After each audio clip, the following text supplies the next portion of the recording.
Good evening, everyone. I would like to welcome all of you once again to the national webinar series organized by Sri Lanka Technology Campus, which is Climate Smart Sri Lanka. So this series is organized and hosted by Sri Lanka Technology Campus under the guidance of our Vice Chancellor, Professor Chandrika Vijayaratne. And SLTC is a Ministry Education recognized non-state degree awarding higher education institution committed to providing high-quality, industry-relevant education aligned with national priorities. And as a member of Sri Lanka Association of Non-State Higher Education Institutes and the Association of Commonwealth Universities, and ranked among Sri Lanka's leading private universities, SLTC takes pride in leading this initiative as part of our commitment and as part of our responsibility to advancing climate resilience and sustainable development. And also, we are honored to have the Institute of Environmental Professionals Sri Lanka as a strategic partner of this national webinar series. And as we just witnessed, IEPSL is a recognized professional body for environmental practitioners in Sri Lanka, upholding professional standards while sharing its expertise to benefit the country and the wider public. So this evening, the session focuses on climate change, risks, and adaptation. And we are privileged to have two eminent experts with us today. Professor Lalith Rajapakse, who is a professor of civil engineering at University of Moratuwa, and Dr. Luminda Gunawardhana, who is a senior lecturer at the Department of Civil Engineering at University of Moratuwa. And this session will be moderated by Dr. Charitha Dissanayaka, who is a senior lecturer at the Department of Civil and Infrastructure at Sri Lanka Technology Campus. So prior to starting this session, I would like to keep all of you in the audience updated and informed about few ground rules. Please note that your microphones and cameras are disabled from our end to ensure a very smooth flow of the webinar, but we are keeping up the Q&A forum and the chat section open throughout the webinar so that you can send your questions and queries from the chat section and the Q&A, and the moderator will be asking those questions from the facilitators to address all your concerns. And the latter part of this session, we will be sharing a feedback form for y'all to fill. And it is through that form that we will be collecting your details, where we will be issuing the certificate for you. So please kindly stay with us until the end of the webinar so that you will be able to scan the QR code that we are displaying after the end of this webinar to include your details. And also please note that this Zoom session or the webinar is being recorded for educational purposes and will be shared across our social media platforms. So with that, without further ado, we will now move on with the webinar today. And to guide this important session, I would like to open up the forum to the moderator today, who is Dr. Charitha Dissanayaka, serving as the moderator. So before handing off the session formally to him, let me please read you his esteemed profile.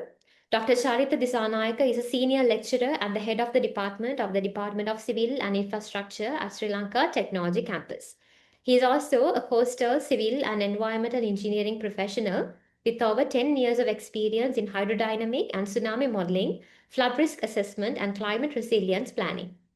Dr. Dissanayaka also holds expertise in high-performance numerical simulations, sediment transport analysis, and hydrology and hydraulic design for large-scale coastal and river infrastructure projects, both locally and internationally. He earned his PhD in civil and environmental engineering with a strong record of published research and applied work on eco-DRR and hybrid defense solutions for climate risk mitigation, adaptation, and enhanced coastal and riverine disaster resilience. So with that, I would now like to open up the forum to Dr. Charitha Dissanayaka to conduct the webinar. Dr. Charitha? Yeah, Mr. Manganan, thank you very much. Am I audible to you, to everyone? Yes, you're clear. Yeah, thank you very much. First of all, I would like to thank Professor Rajapakse. He was my previous master supervisor. So within the shorter period, he was accepted my invitation, and then he was given us his willingness to conduct a presentation for this webinar, and as well as Dr. Luminda Gunawardhana. So first of all, before begin the session of Professor Rajapakse, I would like to give a brief description about Professor Rajapakse. He is a professor of civil engineering at the University of Moratuwa and the director of the UNESCO Madanjit Singh Center for South Asia Water Management. He also serves as the UNESCO Chair on Sustainable Water Resource Management in South Asia. His research focuses on water resource engineering and management, climate change impact, flood and drought risk assessment, climate resilient water infrastructure, and science policy integration. Over more than 25 years, he has authored over 60 index journal papers and more than 130 other scholarly publications, and has led or contributed to numerous nationally and internationally funded research and consultancy projects supported by local and international agencies. He also has professional experience in Australia, Japan, Singapore, and several countries in African continent. Professor Rajapakse is actively engaged in administration, leadership, and policy dialogue at institutional, national, and global levels, working closely with multilateral agencies like UNESCO and IHP programs. Furthermore, he has some commitment in regional research networks to translate climate science into policy relevant and investment ready adaptation pathways for climate vulnerable regions in South Asia. Professor Rajapakse, over to you. Please start your session. Thank you very much. Yeah, thank you, Dr. Charitha. Okay, right, it's working. Okay, yeah, sir. good evening to you all. I think you can see my slides presentation and you can hear me well. Yes, sir. We can hear you well. Okay, right. First of all, once again, very good evening to you all. And I'm very glad to meet you here, Dr. Charitha, after a long time. We have been working together for a long while. And in addition to that, before commencing this very important webinar, I feel that I should be thankful to the Sri Lanka Technological University and also the IEPSL for organizing and hosting this timely, very important webinar series. I strongly believe that this is a national duty to be fulfilled by a national level agency, and we are very glad to see SLTC is growing fast and venturing into fulfilling this national requirement. Thank you once again. So we will move on to the presentation then. Today's topic given to us is Climate Smart Sri Lanka, Awareness to Action. That is the common topic. And we would be addressing climate change, risk and adaptation. Two of us, myself and Dr. Luminda Gunawardhana. We are from the Department of Civil Engineering, University of Moratuwa, and also attached to the UNESCO Madanjit Singh Center for South Asia Water Management. The presentation has two parts. I will cover the macro level context by outlining climate change drivers, observed impacts, and the adaptation frameworks relevant to national planning and policy. That's an outline. We will not touch the fundamentals or the basic theory part. We will keep this discussion more towards the applied side. So thereafter, Dr. Luminda Gunawardhana will take over. He will translate this context into technical depth, demonstrating how hydrological modeling and the analysis can be used to operationalize risk-informed adaptation at project and infrastructure level. So this is the overall arrangement. I will first touch the climate history, climate signals, and the observed extremes. And then the main reason behind this setup or the webinar series is, as we know, the cyclone Dept and its impact on Sri Lanka. So I will briefly touch on that. Then I will touch another important topic, a growing tendency of flood-drought combination. We know about floods, we know about drought. Too much water, less water, both are harmful. But when these two harmful aspects are combined together, that can create compound risks. And then what are the adaptation pathways and resilient frameworks. And I will highlight several case studies from Sri Lanka, South Asia, as well as from Japan and some of the recent incidents in developed countries like USA. And then finally, I will conclude with the policy and institutional implications. So this climate change, if we look at the history, we know that we learned about climate change a little while ago. I'm going to start this presentation with a somewhat controversial note that was highlighted by the adjunct professor, well-known Sri Lankan scientist, Professor A.W. Gunawardhana. He is attached to the Department of Civil Engineering, University of Hong Kong. And he mentioned that during one of his presentations at the UNESCO Water Center very recently, he categorically mentioned that climate change and global warming are two phrases that have been and are being used, overused, misused, and even abused in recent years. So it could be true that we have been talking a little bit too much about climate change, and when we needed funding, sometimes we could have been highlighting it too much, but we will see whether it really deserves that particular level of importance. So he further stressed that it is a fact that the Earth's system has been undergoing changes, and that will also continue to change with time due to several factors. Those are both natural and anthropogenic. And the climate change is just one of them, he mentioned.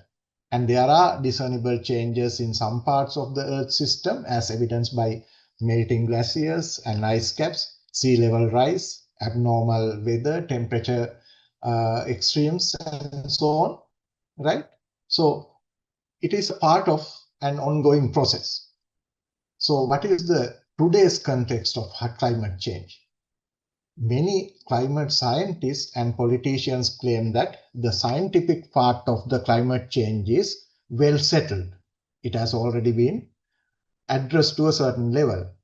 And what is now required are actions aimed at reducing greenhouse gas emissions to contain the global average temperature anomaly to within minimum 2 degrees Celsius. So this is the condition given in IPCC Intergovernmental Panel for Climate Change in 2007, sometimes back.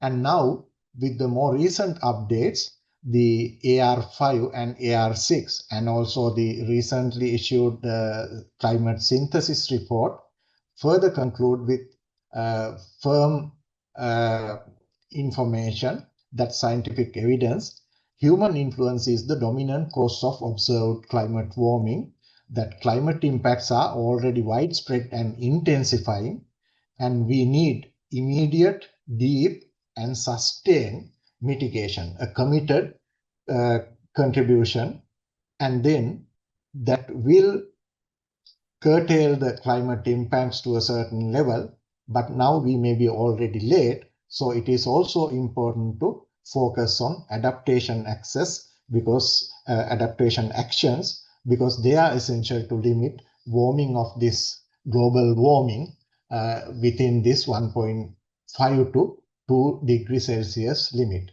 So this 1.5 degree level, that is not a magic number. What is the theory behind this is, if we allow the global temperatures to rise beyond this 1.c level, sometimes the damage to the biological, ecological, and the natural environmental systems would be irreversible. They will be permanently damaged. Some species might go extinct, and some species might vanish from certain areas. So that is why this 1.c degree has been set as a target by many organizations, including the IPCC. And you can see over millions of years, we have been experiencing quite high temperature ranges time to time. This is starting from 800,000 years, 1 million years from here. And then we can see there is a significant increase in the temperature over the last several decades, starting from roughly about 1800 plus. And if we look at the other factors associated with temperature rise, we can see the atmospheric carbon concentration is rising, and also the carbon emissions from industries and various other usages are rising. So the carbon emission is given in gigatons of carbon per year.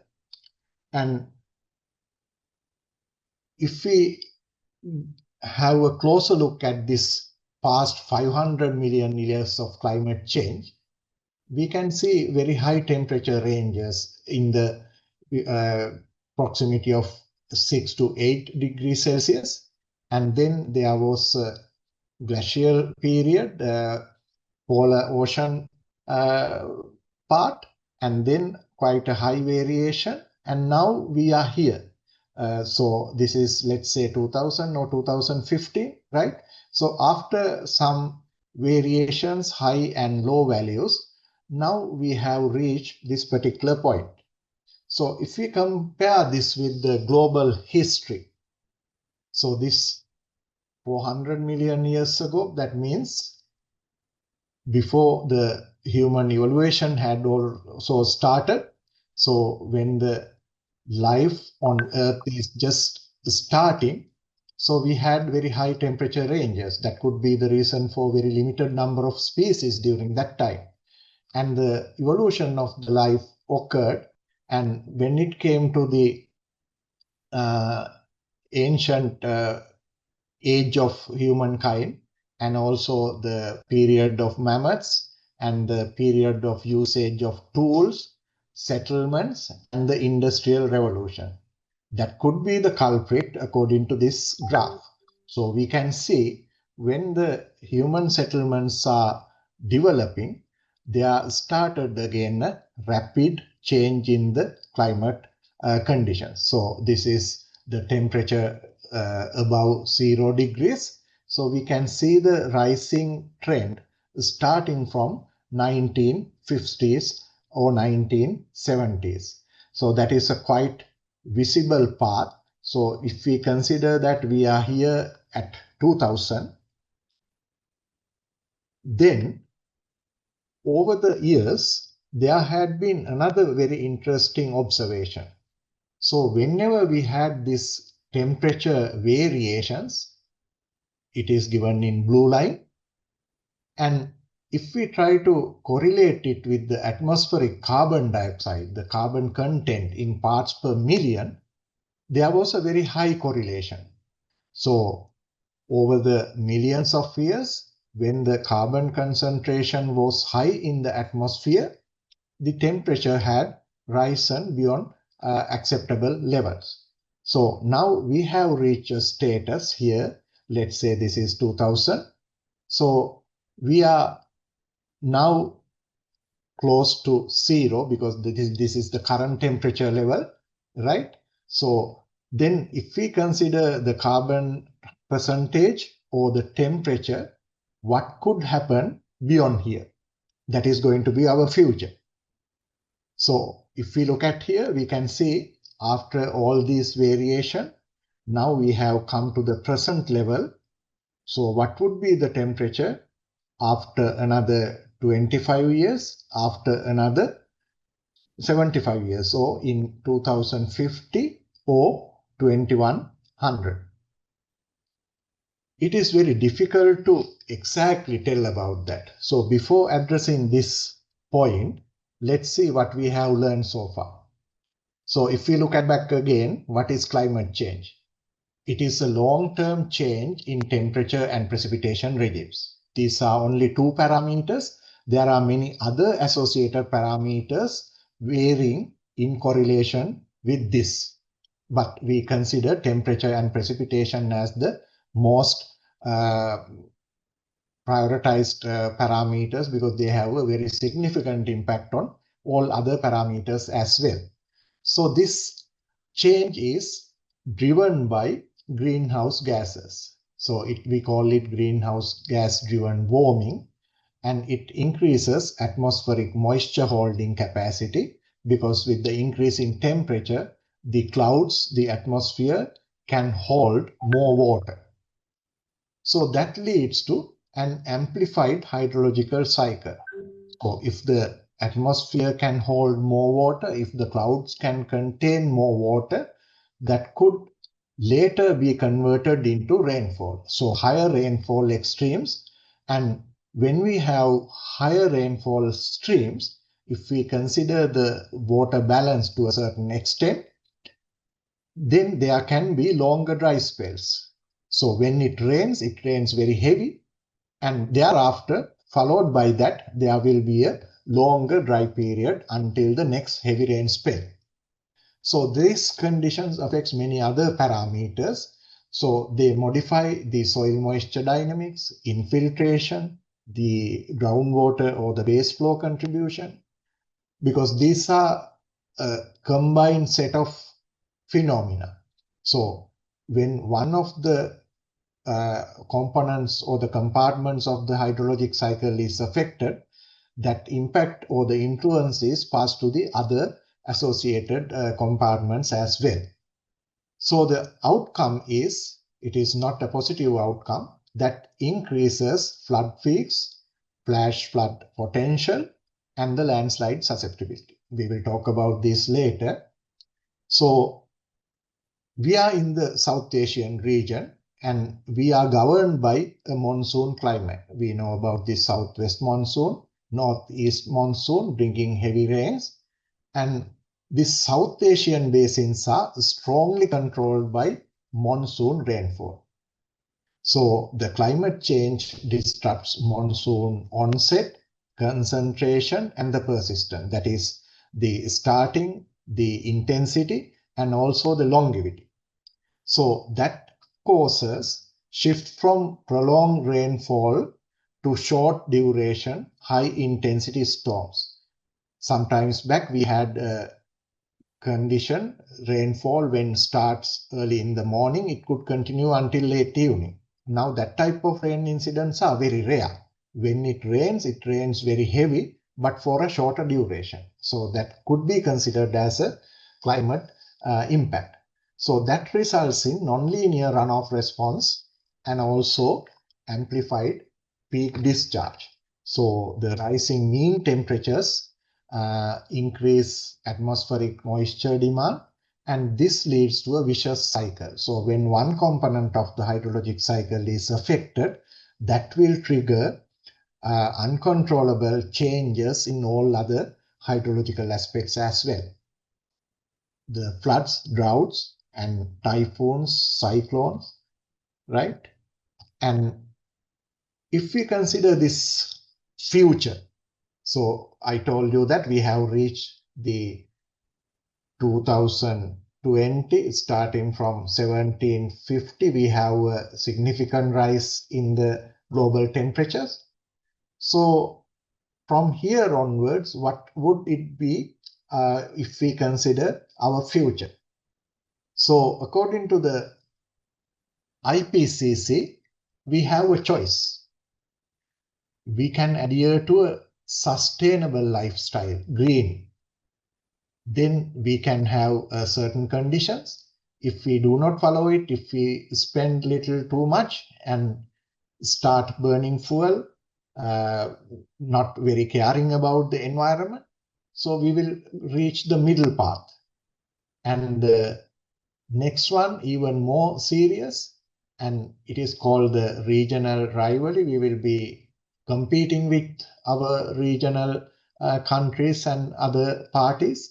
So that will lead to a slightly higher carbon emission level and inequality. This SSP4, that will increase the carbon emissions even further, and the most luxurious fossil fuel based development, that will cause very heavy emission rate.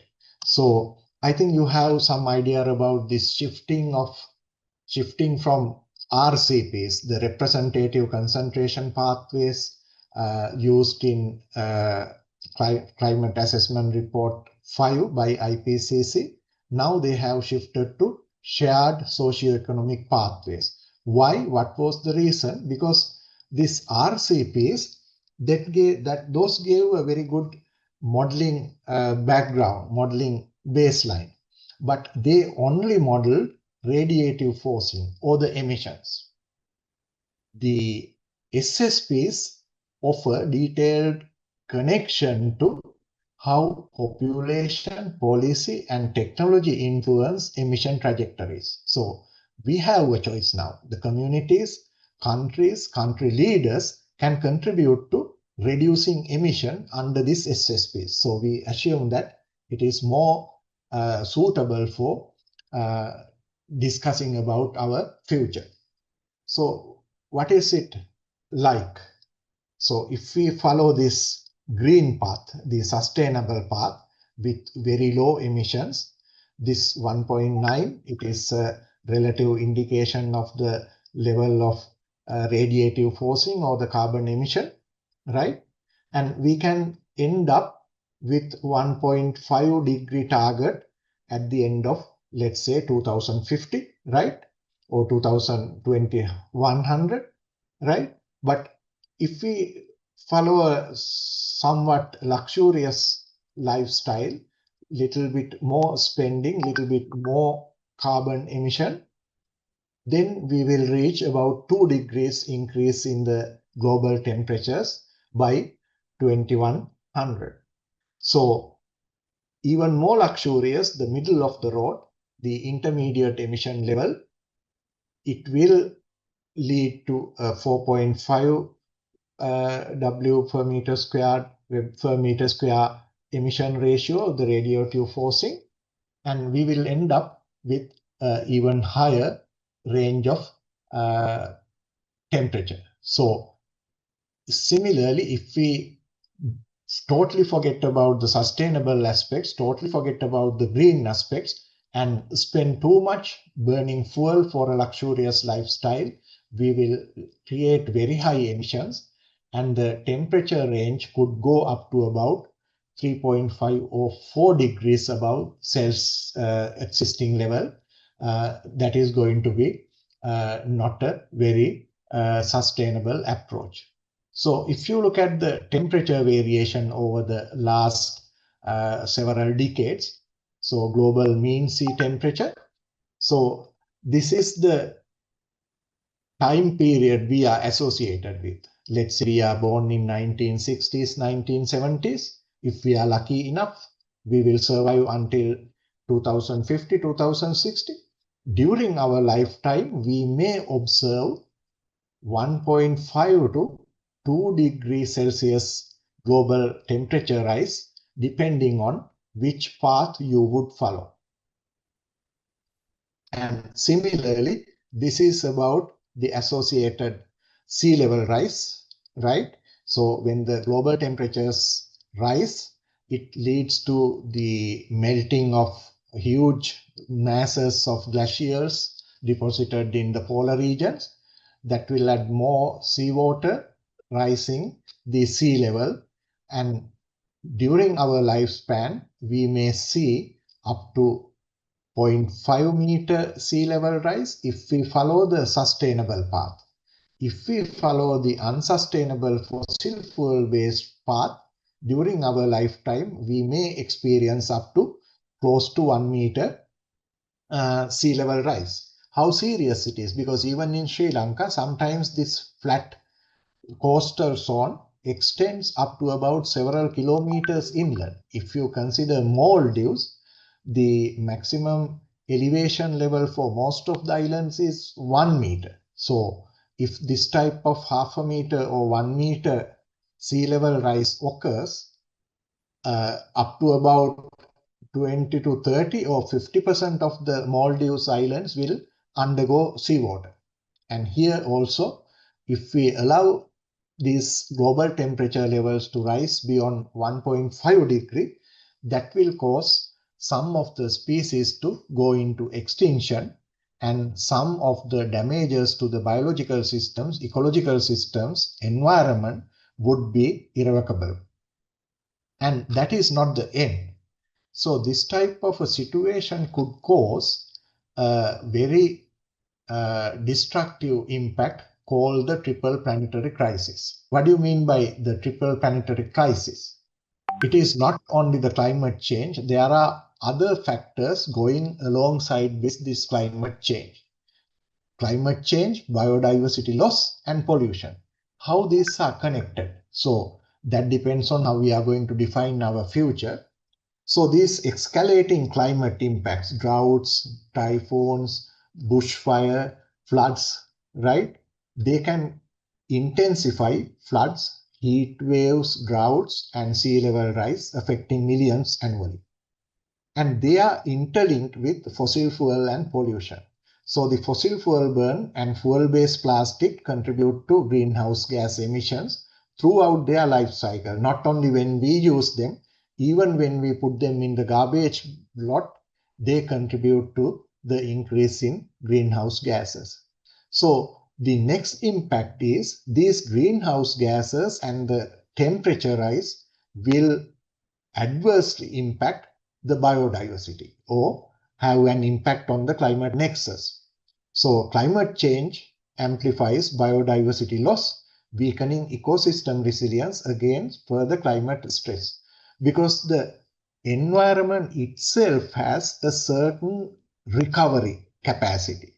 But if the rising temperature or the pollution kills that capacity, affecting the biological cycle, hydrological cycle, environmental condition, then the resilience, the climate resilience or the pollution resilience of the environment will lose. So this South Asia is especially vulnerable to these kind of situations. So rise in monsoon variability, glacial melt, and coastal flooding put livelihoods, energy, and food security at risk. So now there are findings that the impact in South Asia compared to some other regions would be 3 to 6-fold more severe when it comes to climate impacts. So that leads to the urgency limiting warming of these climate temperatures below 1.5 C, and it demands immediate systematic transformation across energy, water, and material sectors. That is the way to curtail this climate change by reducing carbon emissions. So these are the 5 futures: the very low carbon emission, low, intermediate, high, very high emission. So depending on that, we will end up with different temperature regions. So this is the carbon emission, and it is associated with the increasing temperature. So let's move on. So if we consider the climate impacts to South Asia, we can see some parts of India, they were predicted to be converted into deserts in 2030, but some of them have already become very dry by 2016-2018. So it is moving fast, or the climate impact is exaggerating than what we had initially expected. And the overall variation in the temperature and also the carbon emission level based on different emission scenarios, we can see our neighboring country India and also Sri Lanka are affected according to these socio-economic paths. And the rainfall, it is also very much affected by climate change depending on the socio-economic pathways, and the combination is very bringing in very adverse impacts when the temperatures are increasing, when the rainfall is intensifying. That could create a havoc in this South Asian region. So Sri Lanka is no exception. During one of our recent publications by Jaiminda and his colleagues, we observed that out of the 103 main basins in Sri Lanka, we focused on around 40 basins. Most of them were having increased water resource availability. We can consider it as a positive point, but when too much water start causing floods, that's not going to be a positive feature. So most of the basin will end up with a reasonable level of increase in rainfall and the stream flow. And the increase in the stream flow can cause erosion and also deposition in downstream reservoirs. That means the natural environment would be significantly affected due to increased precipitation by 10 to 40% by 2050, and also decrease in rainfall in dry regions by 10 to 30%, and on top of that, the erosion. So those are creating havoc already in the South Asian region. So some other publications indicate how the climate change would affect Sri Lanka. So the Met Department shows that over the last few years, for few decades, the temperature has risen by 0.01 to 0.03 degrees Celsius per year. This is based on the observation at several principal stations. And the increasing rainfall intensity, the extreme rainfall indices such as R95, the extreme rainfall component, and RX3-day, that means the 3-day cumulative rainfall. For most of the principal stations, these two parameters are increasing. So multiple gauging stations have exceeded historical 3-day rainfall maxima during this recent DITWA event. So here we can see the variation in the temperature.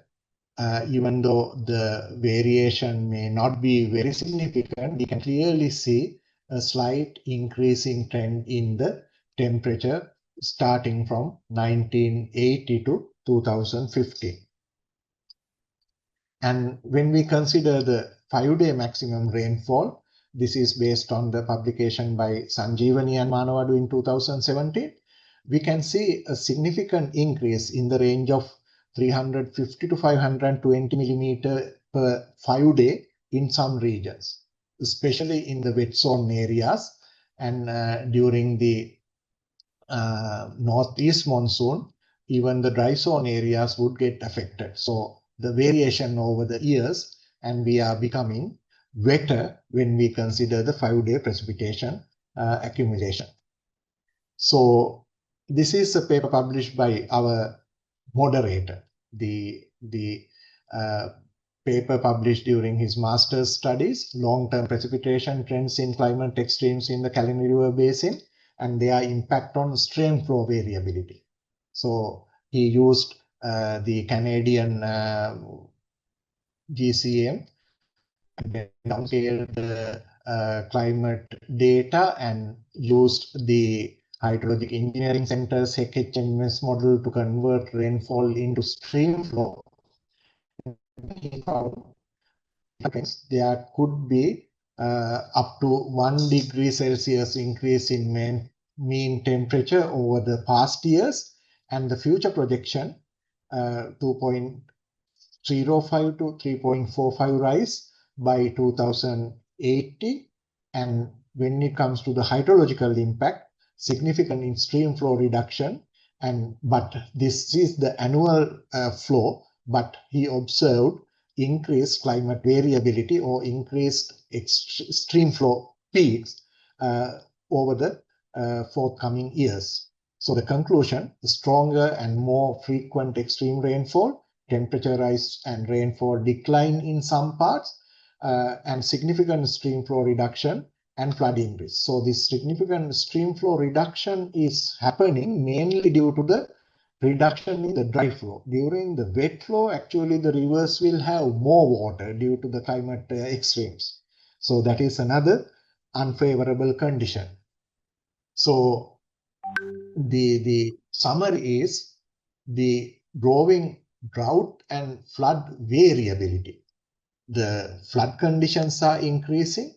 Dry spell duration is also increasing. So dry spell duration is increasing, particularly in the north central and eastern provinces, the dry zone areas, and prolonged dry periods followed by intense rainfall event. So at the end of this intense very long dry spells, there are very heavy rain spells. Recently, one of our master's students from the Mahavali Water Secretariat conducted a questionnaire survey in the eastern and the other dry zone areas. Her intention was that there could be impacts due to the increasing flood to the paddy production. But after the survey, we realized that it is not the drought, that is the floods affecting more, contributing more to the reduced production, because now the monsoon pattern is quite unpredictable. So after their cultivation period, before the product is harvested, there could be intense rainfall incidents destroying the entire crop, so harvest. So these are the climate anomalies as a part of the climate change impact. So another component associated with this climate change is the emerging hydrological non-stationarity. So we believe that the rainfall patterns are repeated every year. There are annual trends, seasonal variations, but according to the climate impact, this stationarity has been significantly affected. So we can have very unpredictable rainfall or the weather patterns due to this climate change. And this will lead to a condition that traditional IDF curve-based design assumptions may no longer be reliable, because the concept of intensity, duration, frequency we use for identifying design rainfall condition, that is assuming that a particular stationarity over the past, and we assume that the same pattern will continue to the future. But due to the climate change, that is not going to happen. So this concept is also challenged to a certain extent. So if we look at the recently observed climate extremes, rainfall extremes, as well as sea level rise, as well as the cyclone frequency. So we have been affected by cyclones over the last 50 to 100 years at different times. But now we are observing increase in cyclone frequency and intensity. So what happens is the rising sea surface temperatures in the Bay of Bengal enhance cyclone moisture availability. More water can be held when the air temperature increases, and the cyclones impacting Sri Lanka are producing higher rainfall totals exceeding multi-day rainfall maxima. We will discuss how this would happen.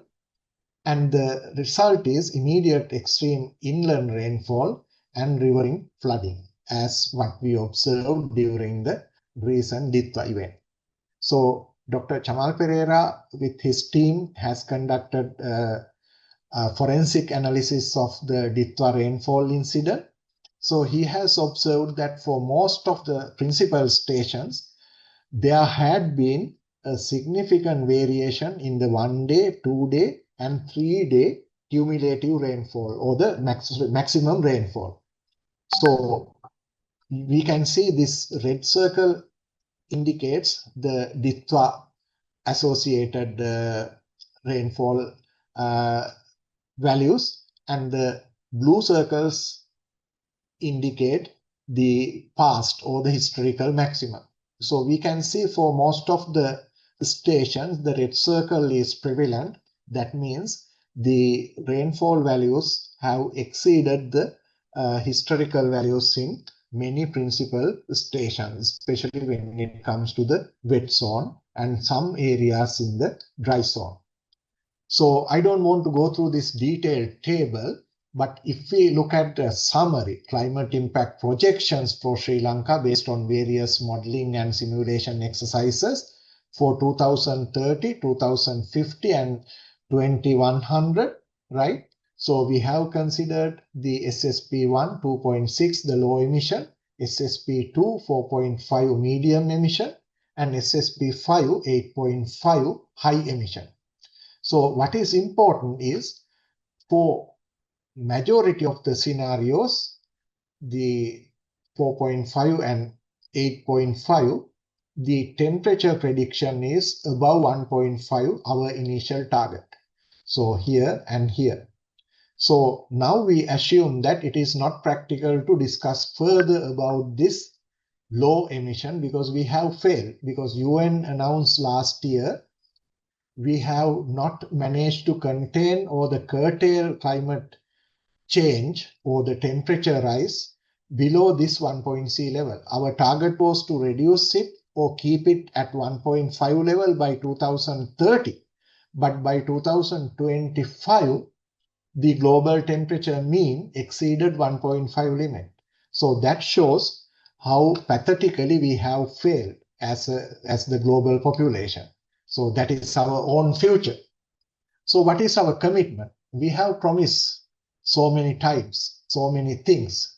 So starting from the climate protocol in 1992, a signatory Sri Lanka agreed to, and then the Kyoto Protocol, the legal binding to control greenhouse gas emission, and the Paris Agreement in 2015, where this climate goals were defined, limiting global temperature rise to well below 2C, and our target was 1.5C.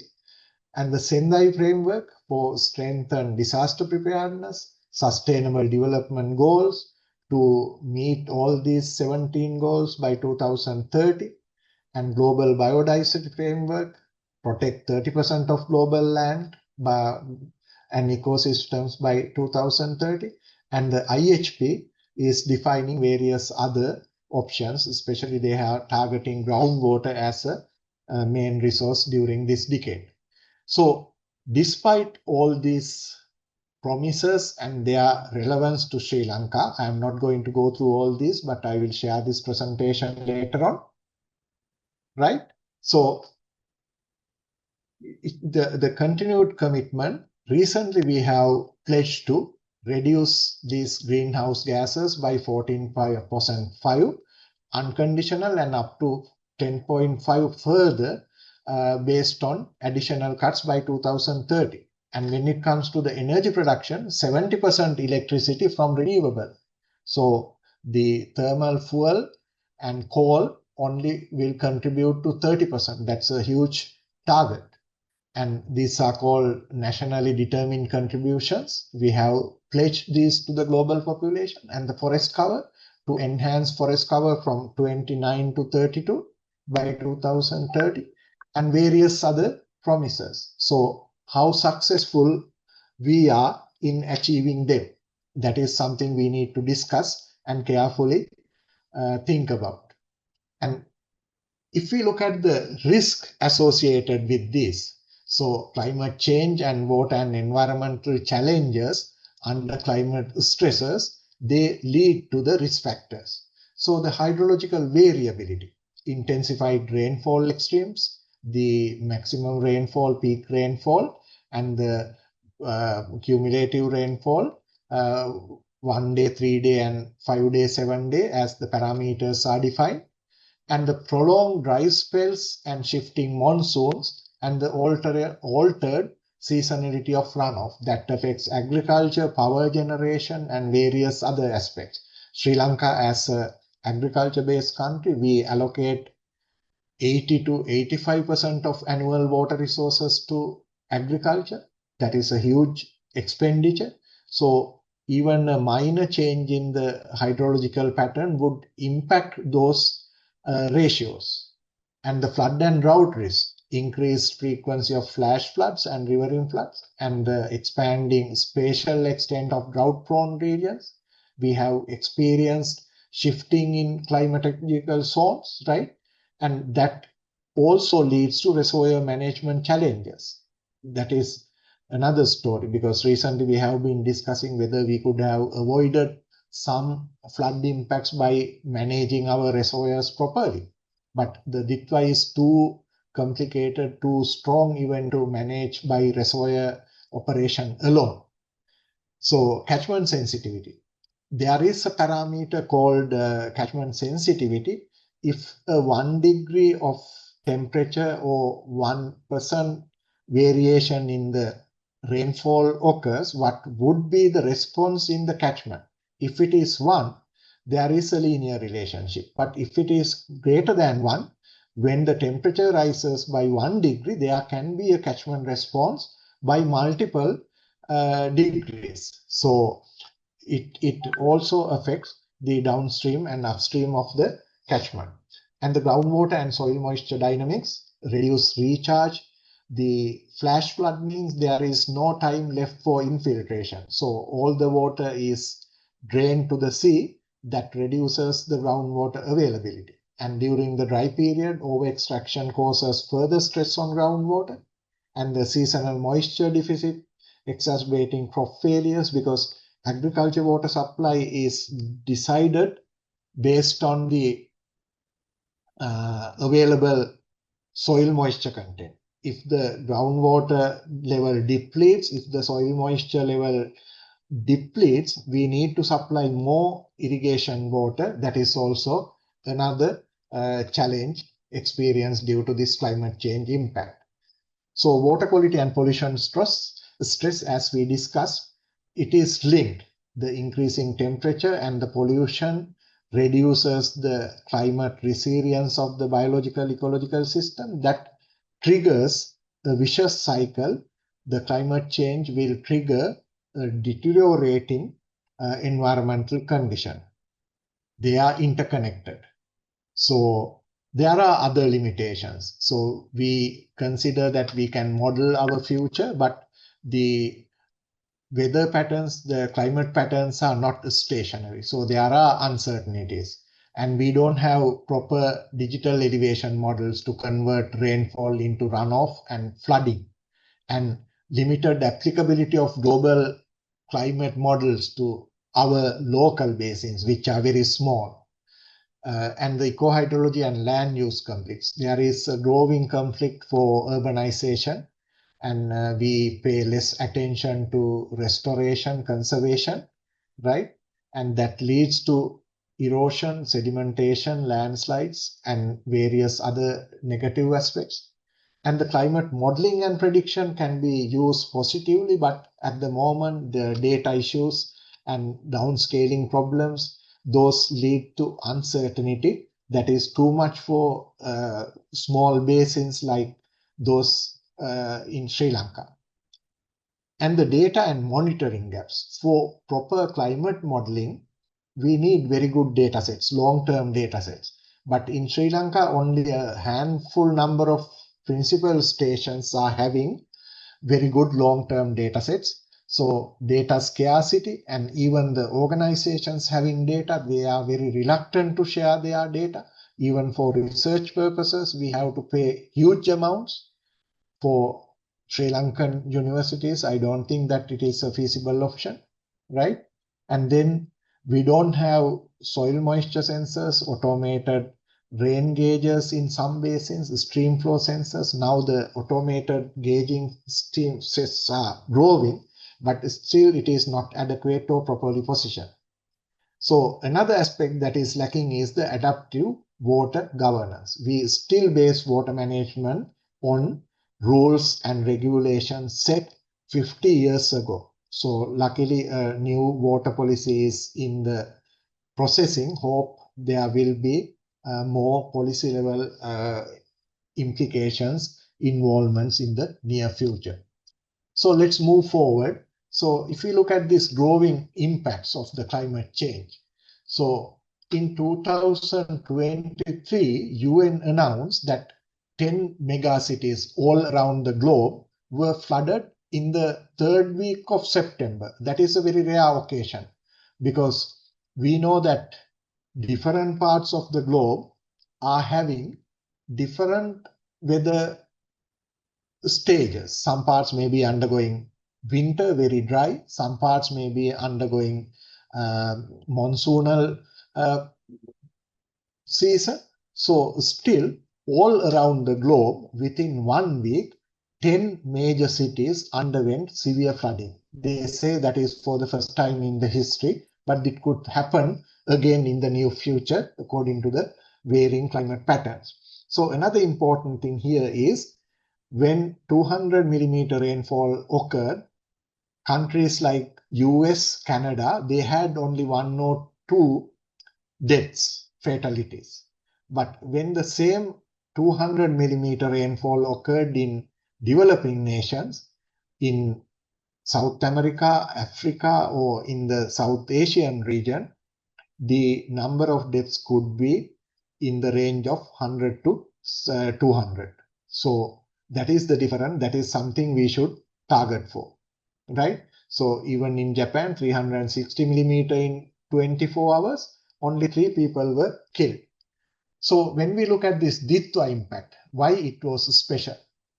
So UN, JAXA and NASA, they announced in 2017, there were 3 cyclones aligned in one line. They thought that is a very special occasion. But since then, it has happened several times. In the recent past, in July or June, we had one cyclone affecting Mexico, one in the Bay of Bengal, and another one in the East Asian region, Taiwan. And after just 2-3 months, the same thing occurred. 3 cyclones, Ditwa and the Senya, and the other one almost aligned in one single line. That is also in the region, equator region, where we believe that there may be no frequent cyclones. So what has happened? So this led to 3-day cumulative rainfall exceeding historical maxima in several basins, and rapid 9-time flood rise significantly reduced survival and evacuation window. I will rush a bit since we are running short of time. So Ditwa, Senya and Koto affecting the same Asian region, and most of these are in lower latitudes. That is strange. So this alignment of 3 typhoons or the cyclones, triple typhoon alignment, it happened in 2017, Hurricane Katia and Irma and Jos. Those are category 3, 5 and 1, somewhat strong typhoons, but thereafter it has happened several times. So is it really an impact of climate change? So if we look at the year 2025, we can see clusters of cyclones occurring time to time. Some of them do not have proper names because they are not very strong or they were not named by the World Meteorological Agency, right? So we can see depressions below 31 to 50 kilometer per hour wind velocity, clustered in May, June, July, and like this. And even deep depression and cyclonic storms, here Senna and Ditwa falling around the same time in the year. So this is only within 2025. So there is a particular growing trend in climate impacted cyclones or extremes. So due to Ditwa, extreme floods occurred in Sri Lanka in the downstream basins of Malwatuya, Kalawaya and Daduroya.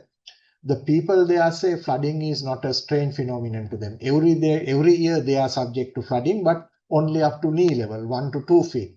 But this time the flood level rose up to 14 to 16 feet in the night with minimum notice, minimum pre-warning, and 5 to 6 feet increase within few hours. That was not tolerable. That is the main reason behind this huge number of 800 plus loss of lives. So similar incidents have occurred in the Asian region.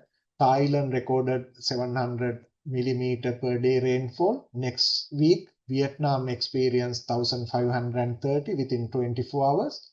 And more than 1,200 landslides were recorded due to Ditwa event in the central highlands.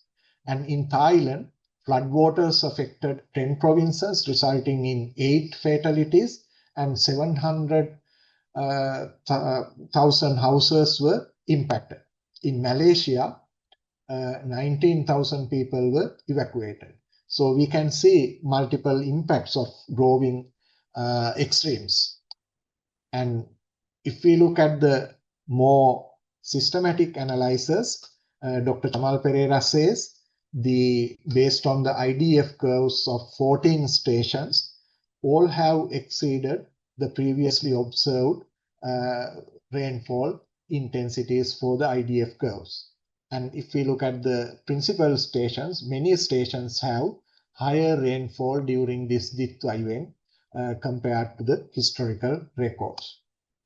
And how the cyclones are formed, normally due to the sea temperature rise, air movement occurs in the vertical direction, but due to the rotation of the globe, the air masses start moving in a cyclonic pattern. So that creates the cyclonic action. And we believe that there is a low probability of occurrence of typhoons, cyclones near the equator, because for a cyclone activity to occur, there should be this Coriolis, the rotational forces, but near to the equator, the Coriolis forces are not strong.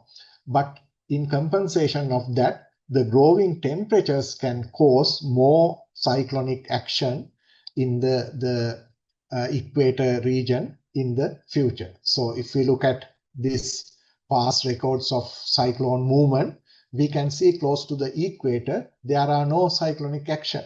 And luckily we are located here just 7 to 9 degrees above the equator. So very few cyclones have occurred in this region. And there are regions in the globe, very active cyclonic generation zones, but we are not affected by those directly. And if we look at the frequency of occurrence, we can see in the North Indian region, lesser number of tropical storms, less strength, and lesser number of tropical cyclones. So we are a lucky nation in that sense. The North America and the Australasian region, including Japan, during summer-winter shift, Japan experienced 20 to 30 cyclonic activities, but they are a safe nation. Their fatalities are very low. So this is about the Coriolis section. I will skip that. So this is the anatomy of a cyclone. The eye, the middle part, very low pressure, and that causes temperature movements and also the rainfall accumulation, right? So what happens during this cyclone Ditwa was, if we look at the movement of cyclone Ditwa, initially it was not recognized as a cyclone. It was only a strong wind pattern or a depression. But on 27th, the wind velocities exceeded the 61 kilometer level per hour level, and then it was named as Ditwa. From there onwards, it became a cyclone. So it moved along the coastal line. So the cyclone needs water to keep its energy balance. So since it moved along the coastline, it could accumulate a lot of vapor mass from the Indian Ocean. And that is one reason, and the orographic effect in the uplifted moisture over the central highlands that brought in rainfall in major basins, all major basins in Sri Lanka. According to the movement pattern, you can see the entire island was affected. Only this southwestern part was saved to a certain extent. And the maximum rainfall intensity 500 millimeter plus. Many areas experienced 200 to 300 millimeter per day, and the average rainfall was in the range of 200 millimeters per day. So the impact of cyclone, I think we all know about it, and flood warnings were issued for majority of the basins in the country. So the fatalities were very disheartening. 645 lives lost and 175 missing. Altogether 820 fatalities were recorded. So if we look at Kalani Basin, 16 to 14 to 16 feet flood level recorded in most of the major basins. And I expressed the unexpected nature of flood rise in most of the downstream basin. That is a kind of a failure in our part as researchers, organizations, and so on. So the downfall of incidents, so the minor flood warning and the alert flood level and the increase in the water level and the rainfall, we can see how they are interconnected. So there is a very distinct pattern. So I think it is not difficult to predict the flooding even based on this empirical data set. So where did it go wrong? So in addition to the flooding, there were huge impact due to landslides. Over 1,200 landslide events recorded in the central highlands, right? The surprising part is over 800 of those were located in the untouched area, in the forest cover.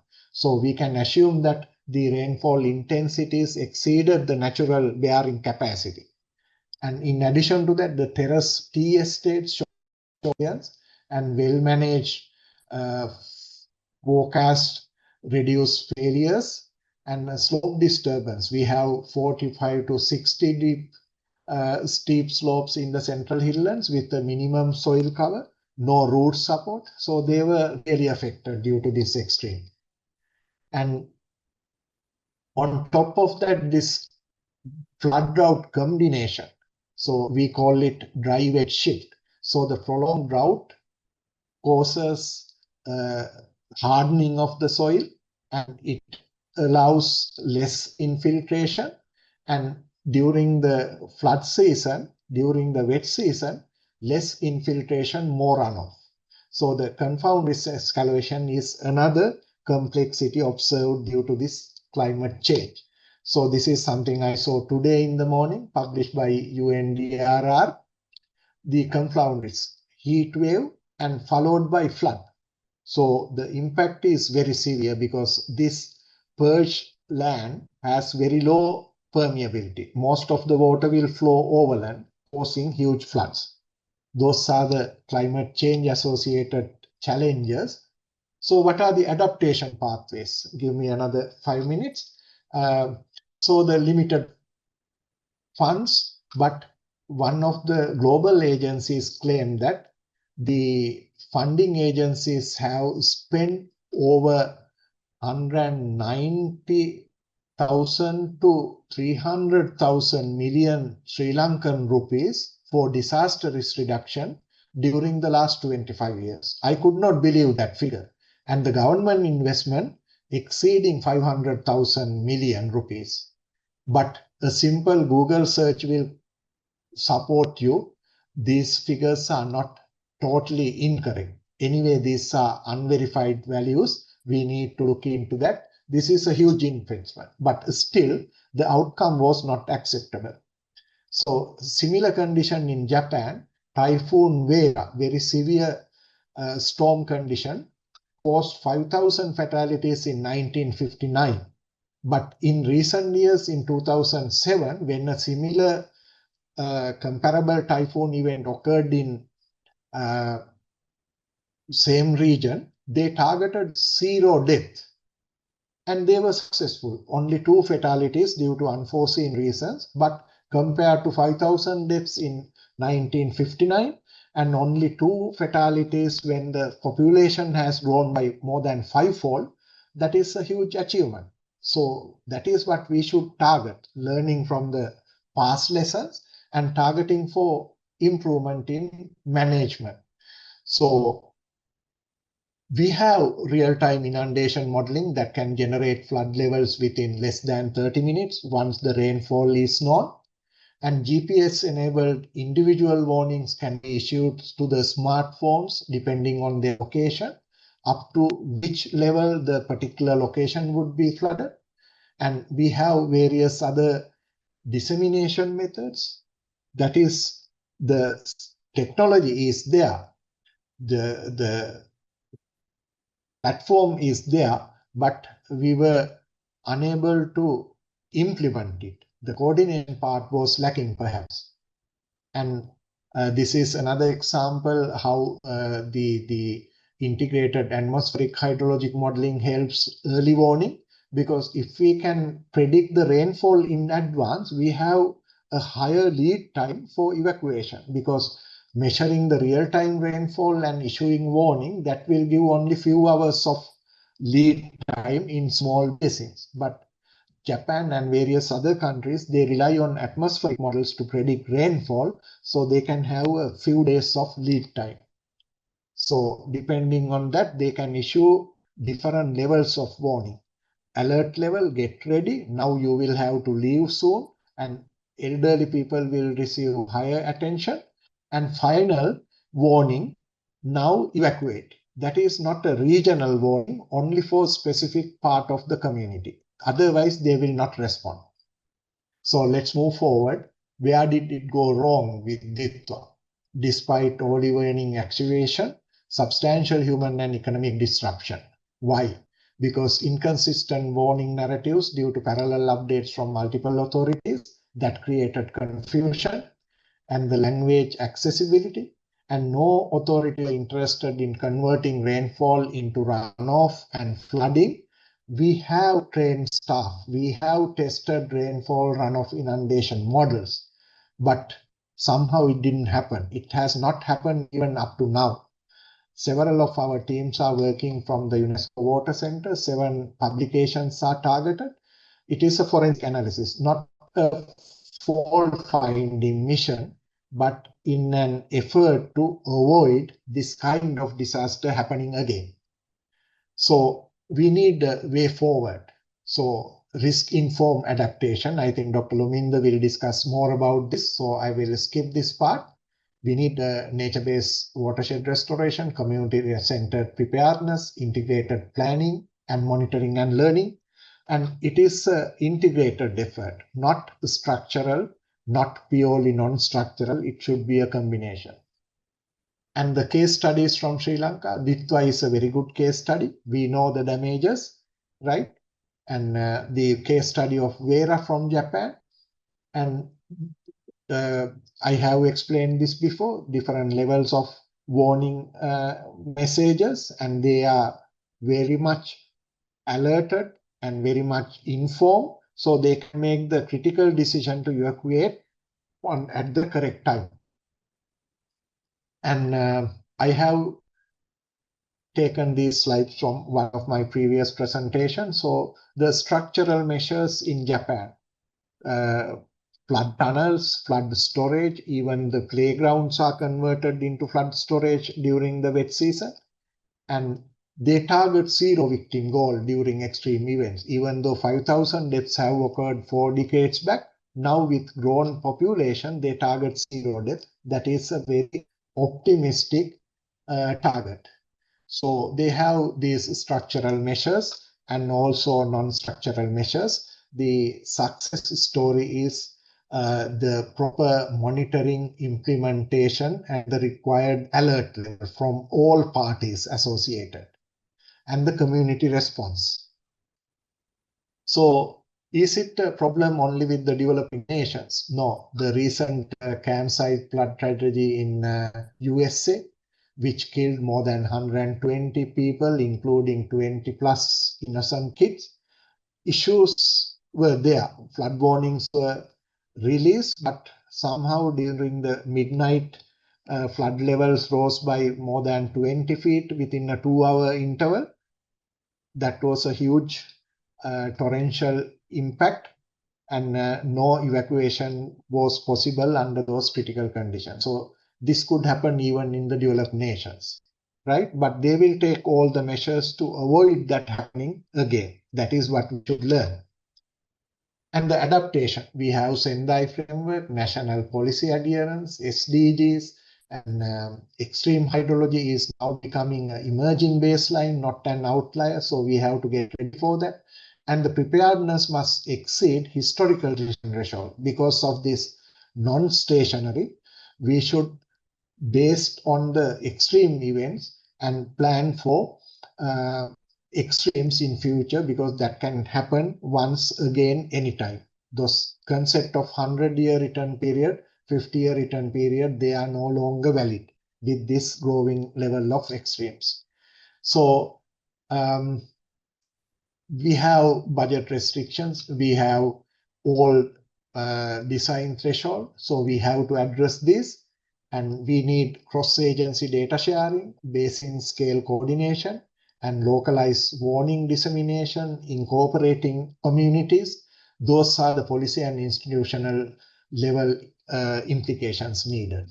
So there should be a proper roadmap. Now we have learned the lesson in the hard way. Now we should plan for evidence-based policy decisions and resilient Sri Lanka by design. It should be reactive disaster response based on proactive, anticipatory. It should not be a reactive disaster response. So it should be a proactive, anticipatory, and climate-informed resilience level. So the closing reflection, extreme hydrology is our new normal. We have to adapt to that. And floods, droughts, and compound events are no longer rare outliers. They can happen anytime. So the preparedness beyond historical baseline, we need to update our thresholds and design and planning guidelines. We will talk about that very soon again in a very informed forum. And the science-led transformation pathways. So integrate climate resilience, hydrology, governance, and communities to build a climate resilient Sri Lanka by design, not by haphazard development. We can't achieve that. So we should go for data-driven design and decision making. Thank you. I'm sorry for the extra time taken. Dr. Charitha, I suggest going ahead with Dr. Luminda's presentation, and we can have the question and answer session later together. Yeah, yes, So, yes. First of all, I just want to give some introduction about Dr. Luminda for the audience. So then he can continue. Actually, thank you very much, Professor Rajapakse and Dr. Luminda. So Dr. Luminda is a hydrology and climate change expert with extensive research experience in arid and semi-arid regions, particularly in the Sultanate of Oman, University of Moratuwa and Tohoku. So during his tenure as a faculty member and a postdoctoral research fellow at the leading universities, including Oman, Sri Lanka and Japan, he led and contributed to multiple research projects focusing on water resource management, renewable energy, climate variability and groundwater sustainability. So Dr. Luminda has already published about 40 research articles in international journals, and including 30 peer-reviewed conference journals. Currently, he is serving as a senior lecturer at the University of Moratuwa, where he continues to collaborate on hydrological research with a global focus, including climate change, adaptation, planning. Once again, thank you very much. Please, Dr. Luminda, you can continue the presentation. Thank you very much, Dr. Charitha. Am I audible? Yes, sir. All right, thank you.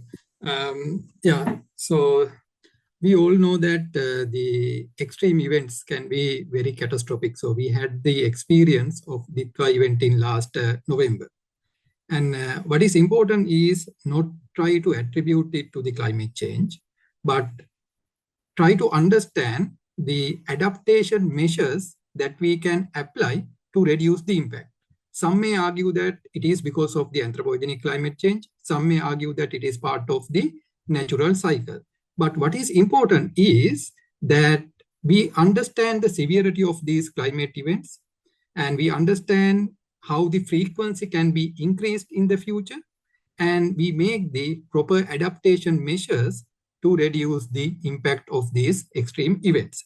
So with that, I again acknowledge that SLTC has arranged this lecture series that is very timely, useful lecture series. And I would like to thank especially Dr. Charitha Dissanayaka for inviting us, Professor Lalith, Rajapakse and myself for this webinar series. So I will start this one with 4 very different topics. So first of all, as similar to Professor Lalith Rajapakse, I will discuss the climate change effects and the how it can cause the extreme events. Then I will come to the engineering level adaptation measures that we can apply to reduce the climate risk and also the damages. Then I will discuss how the hydrological and climate modeling can be used to reduce the uncertainty of this decision making. This hydrological and climate modeling is also a part of the adaptation measures. The reason I considered it as a separate topic, it is because they can use for the projections and they can use for the informed decision making, right? Then I will talk about the adaptive governance.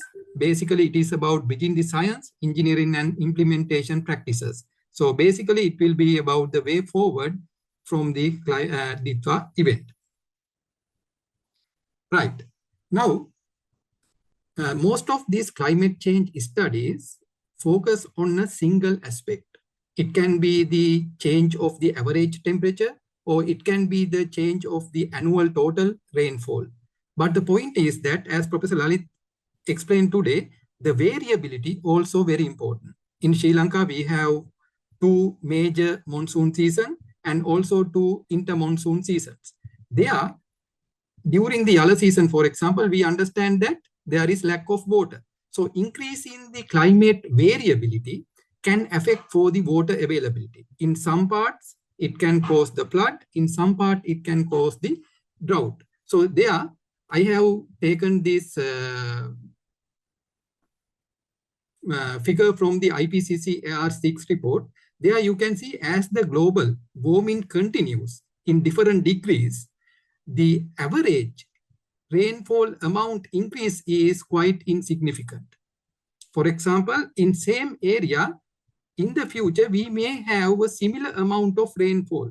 But what is important is to understand the variability, year-to-year variability.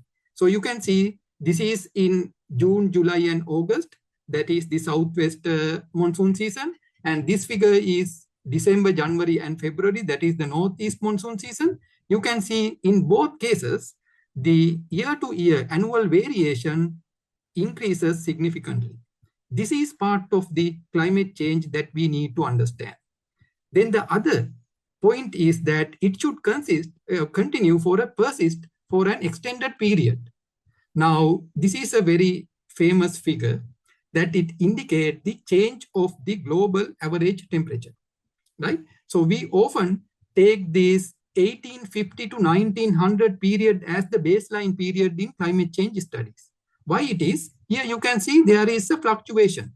But if you consider the long-term trend, it is quite insignificant, right? So that in climate change point of view, this is an insignificant trend. But after that, we can see there is a consistent increase in global surface temperature. This is what Professor Lalith tried to attribute today to the greenhouse gas emission, right? So now the point is that has the climate change happened in the past, and why, since perhaps like 1990, there is a big or the significant attention on these climate change issues. Now, the climate change has happened in the past. For example, the Middle East region used to be a very fertile land with plenty of rainfall. But now today it is an arid land. So the climate change has a natural cycle, and also it has an anthropogenic effect. So the natural climate drivers can be like the solar variability. Now the research findings suggest that there is an 11-year cycle for the solar irradiation. Then it can be the volcanic eruption. After a major volcanic eruption, the gases that it releases can temporarily cool down the atmosphere. Then there is this natural variability like the El Nino and the La Nina effects. We know that the El Nino is the warm front, La Nina is the cool front that can cause the flood and drought in different regions, right? So these are the part of the natural climate drivers. On the other hand, there is this anthropogenic climate drivers like the emission of the greenhouse gases and the aerosols, and also the deforestation and the urbanization effect that change the energy budget, ground surface and the atmospheric energy budget that cause the global warming, resulting in the climate change. Now the point is that as I mentioned you earlier, the climate change has happened in the past. In Sri Lanka, this is perhaps one of the oldest record that we have about the evidence of the extreme event in Sri Lanka. So I extracted one chapter. It is called an extraordinary drought for 3 or 4 years together. So I will very quickly read it about it. Now it says that 3 or 4 years together, the dry weather prevented us when the country was almost starved for water, want of rain, all which time they never tilled the ground. The wells also were almost all dry, so that in the towns we could scarcely get water to drink or victuals to eat. So this was extracted from a book called An Historical Relation of the Island Ceylon in the East Indies. Probably you know it as the Eda Heladiva. So this was written by Robert Knox. You know that he was a prisoner to the Candian king for 20 years, but he was allowed to travel around the country. So he studied about the culture, he studied the weather and the climate pattern, he studied the agriculture practices in Sri Lanka. Later, he escaped and went back to UK and published this book. So what I want to say here is that climate change or the extreme events have happened in the past. But what has happened now? Now, again, Professor Lalith also talked about this Paris Agreement. Paris Agreement was formed in 2015, and they had a very optimistic target. That optimistic target was to limit the global warming into 1.5 Celsius degree, 1.5. But in 2024, that is a landmark year, the global warming exceeded this 1.5 degree threshold compared to this in the pre-industrial time period, right? It is true that the Paris Agreement is about the long-term change, so that they expect to limit the global warming in long-term, 20 to 30 year time period to 1.5 degree. But this is a landmark year because in a single year, it exceeds this threshold, and it continues now up to 2025, and even today, it is continue to rise. Now, the point is that what part of this warming can be attributed to the natural cycle and what part can be attributed to the anthropogenic effect. Now, this figure, again, I took it from the AR6 report. It shows that this green color line is what could have happened if there is only the natural forcing. And this orange color line shows that what is the effect of the anthropogenic forces. So these are based on the general circulation models, right? So that these model results indicate that anthropogenic climate change is the main reason for enhancing these extreme events. Right, so what can happen? Now, we are talking about different level of global warming. Different SSP scenarios project different level of warming. For example, now we are in this range, right? So the global warming up to today is about 1.1 Celsius compared to the pre-industrial time. Now the event like Ditwa is happening in this region. So as the global warming continues, let's say the IPCC is quite confident about this 3 degree, right? So, but if we continue to burn fossil fuels as usual, that is called the business as usual scenario, it can go even more than 4 Celsius. So that how the relative frequency of the precipitation events and how the intensity can increase is shown in this figure. Now you can see the relative frequency of these heavy precipitation events like 10-year, 50-year events can increase up to like 2 times, 3 times, or 4 times. And the frequency or the intensity of these events can increase up to like 20 to 25 degrees percent, right? So that is the effect that we need to understand, not only about the flood, but also the drought, right? Drought is a slow moving phenomenon, but it can be very devastating when it comes to the agricultural sector, right? So that what it indicates is that as the global warming continues, this relative frequency of the drought also increase, so that we can expect 2 to 3 times or even 4 times of drought in the future. Right. So this figure is about the global level. But now what I'm going to show you is how we can narrow down this estimation into Sri Lankan context. Right. So that this is 1.5 Celsius warming and how it will affect for the maximum daily precipitation change. We need to understand that precipitation regime has different characteristics. It is not only about the maximum precipitation, it is also about the wet period, the duration of the wet period, duration of the dry period, right? So all these characteristics must be considered. So this is only one of them. So what it says is that if the warming is about 1.5 Celsius, this is where we are now, right? So that the increase that we can expect is about 10%, right? And if it continue to 2 Celsius, we are not that much away from this limit, right? So that it can increase up to like 20%. Then if it continue up to like 4 Celsius, we are looking at increasing a percentage of about 30 to 40%, right? So this is about the one aspect of these extreme events. Now, again, the IPCC suggests that especially in the South and the East Asia, this extreme rainfall can be increased by at least like 3 times. So this is we are heading.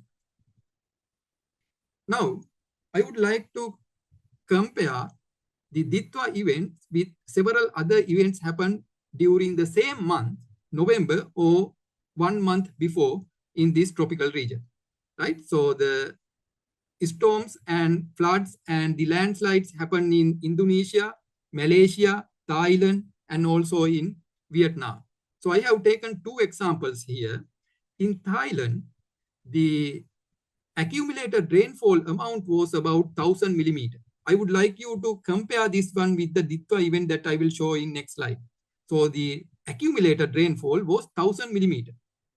Then the highest daily rainfall was about 624 millimeters daily rainfall.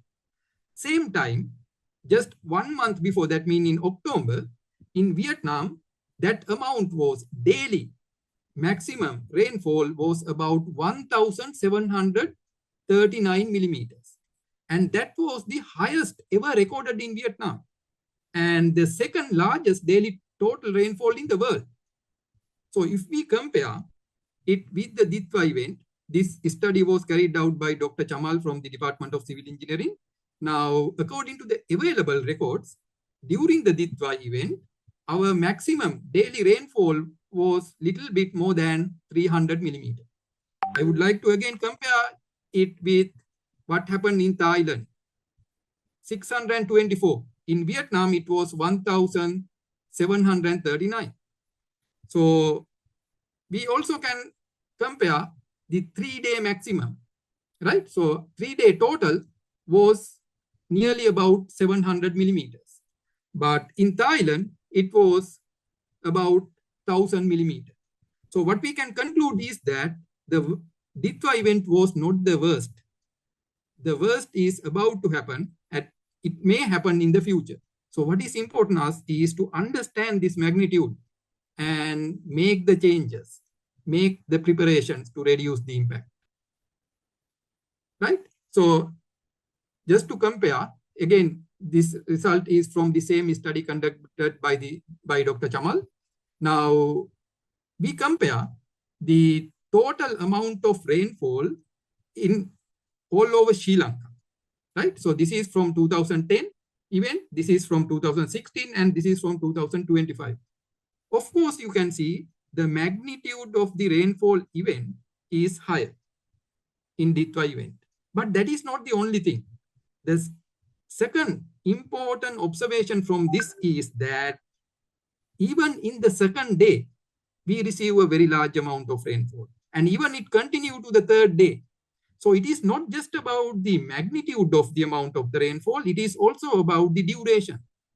Professor Lalith today explained that the bearing capacity of the soil layer was very limited. Therefore, can it handle this amount of changes in its duration? That is what we need to look at in the future. We need to change our design codes. It is not only about the magnitude, it is also about the different aspect of the rainfall regime. It is about changing the duration. It is about back-to-back storm. They all need to be considered in our design aspects. Right. So that is about the extreme climate events and comparison of Ditwa event with the other events happen in the world and also with our past records. Now what I'm going to discuss is what are the engineering level adaptation measures for reducing the climate risk. Often we talk about the hard engineering measures. We call them the gray infrastructure, right? We talk about concrete drains, right? Levees, channels, but they are important. They are part of the adaptation measures. It is true, but it is also important to integrate blue infrastructure like the wetlands and the reservoirs, then the green infrastructure like the vegetation cover, forest cover, parks, together with this hard infrastructure to reduce the surface runoff. Reducing every drop of water is important, right? So that integration of these different measures is what it is important. Now there are many case studies, very successful case studies. For example, the sponge city concept in China, right? So there are very famous case study. But what I did, I looked into what we can find, what are the successful stories in Sri Lanka. We all know that in year 2010, the parliament was flooded. After that, there was a project to restore this Talangama wetland system. There we have this 11 hectare Talangama tank, and also we have this 3.2 hectare Avarihena tank. Altogether, when they are connected with this environmental protection area, it comes about 118 hectare an area that is acting as a buffer for the flood water, right? So this is a very famous case study in Sri Lanka that was capable of reducing the flood risk in this Sri Jayawardena Kotte area, right? So this is one of them. Then the second one, this study was carried out by one of our MSc student in UNESCO Madanji Sin Center. There, so we know that this Mahaway River Basin, and there is a proposal to construct this Yatimahana Reservoir in the upstream side. The objective of that is to reduce the flood and the drought impacts. So the study that we carried out, it indicates that this flood risk can be significantly reduced. In addition to that, the water supply reliability can be increased by about 2 times. Currently, it is about 32 to 35%, and it can increase even up to like more than 50%. Right? So that is the importance of proper planning, proper adaptation measures. Right. Then this is another project that we are currently continuing, that is to integrate nature-based solution to improve the land and the water management in Knuckles area. So the integration of this nature-based solution, especially in sensitive areas like Knuckles region, is very, very important. So what we are looking at, there are many aspects that we are looking at. So I have selected these 3. The first is the stream side protection, right, with nature-based solution. Then drainage management along the roads, that is to increase the groundwater recharge. Then most importantly, rehabilitation and the establishment of village tank, ponds, and the irrigation network.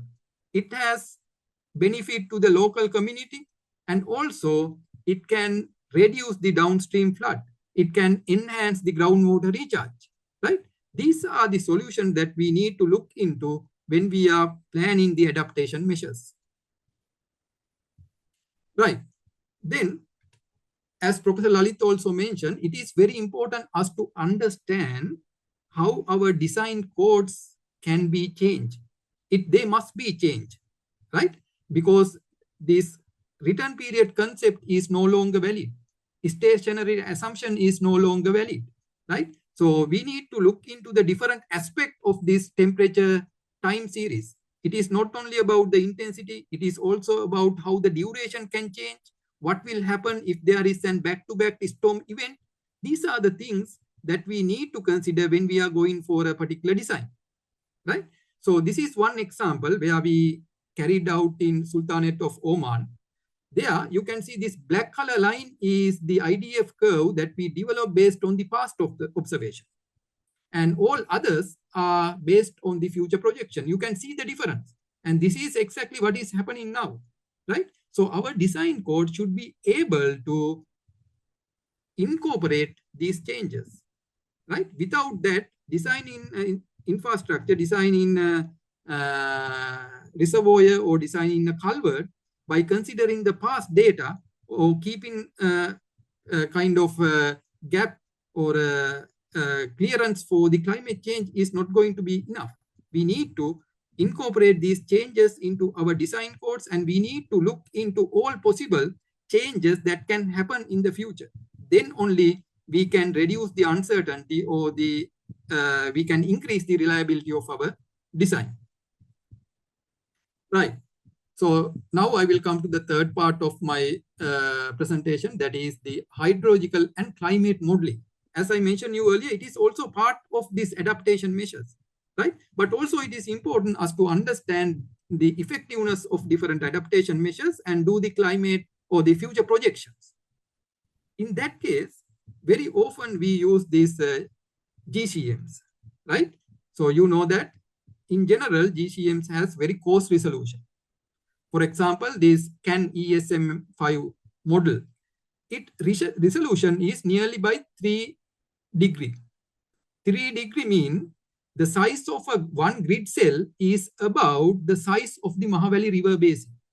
So if you consider this entire Mahavali River Basin, it can be covered with approximately one grid cell from this model. If you consider the highest resolution now we have, that is the CNRM CM6 high resolution model from France.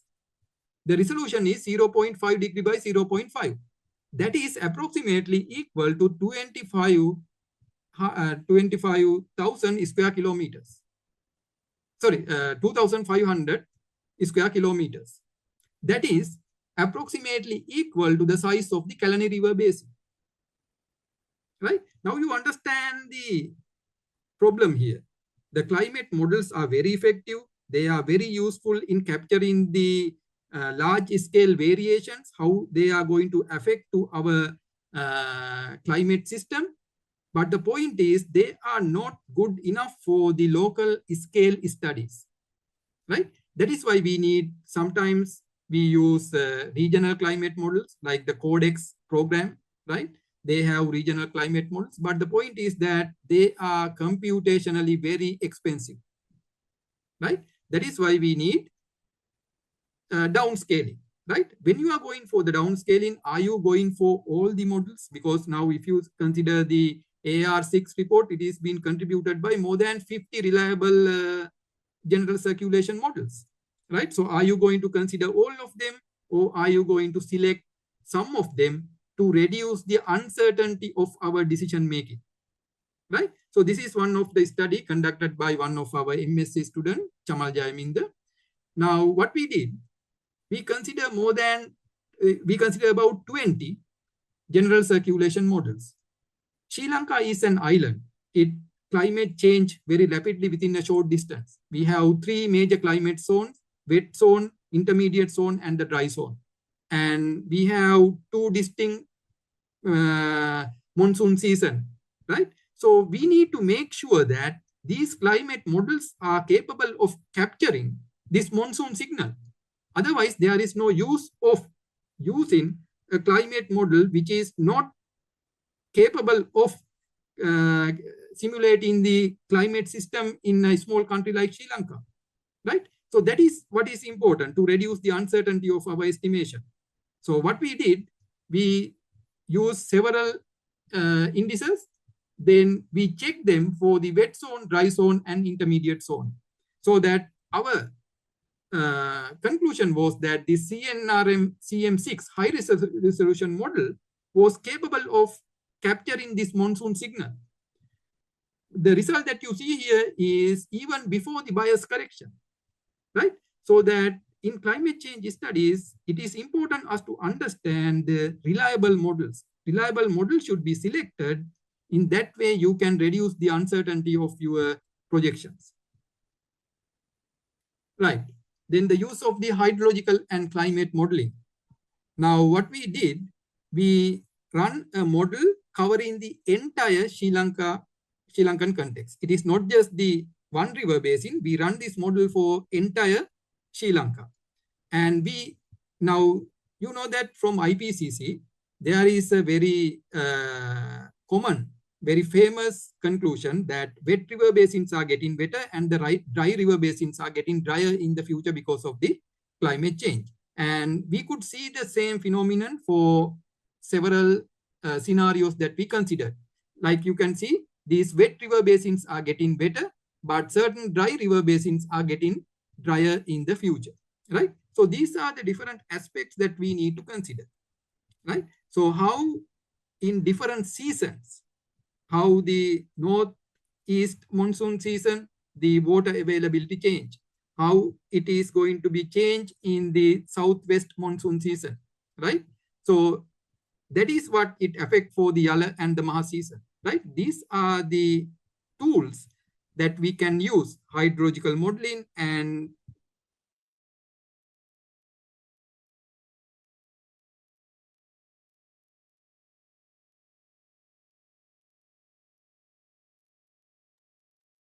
so the water resource management field, there are three pillars. The first is the hydrological model. As I mentioned you earlier, hydrological model is one of the pillars. Then in recent time, it comes with remote sensing data. And the other one is the global circulation models, the GCMs, right? So these three are very important when we are talking about the hydrological and water resources management studies, right? So now this remote sensing technology is very advanced so that we can even use them not only for the forecasting, but also we can do the nowcasting, that we can do the very short-term projections by using this satellite data, right? Very commonly, we know that we have Landsat 8-9, then we have MODIS and SMAP, that is for the soil moisture, right? Their revisit time is quite short, latency time is quite short. They are coming day by day, they are coming in high resolutions, right? So it is important us to get the advantage. Most of this data are free of charge, and it is important us to use them in our studies so that the reliability of our results can be improved. Right. Now I will show you two of our current studies related to Ditwa event. Right. So the first event is to understand the effect of the basin preconditioning during the cyclone Ditwa event. So is it only the rainfall that affect for this devastating damage, or are there any other effect, other reasons that enhance this damage, right? So we could conclude that the extremity of this flooding cannot be explained only by the rainfall intensity. Even a moderate rainfall can trigger extreme flood if the catchment holds a memory of the recent saturation. In other words, that is the effect of the soil moisture, the antecedent condition, right? That is what we could conclude from this study. There we use this machine learning technique and the cluster analysis. We use more than 120 past rainfall events. And there you can see this Ditwa event is only a one cluster there, right? That is very extreme cluster, right? So there we could understand that the maximum rainfall intensity years it was higher, but the antecedent wetness, that is the moisture condition, also was very high. That was one of the reasons for this kind of a devastating effect, right? So this is about the antecedent precipitation.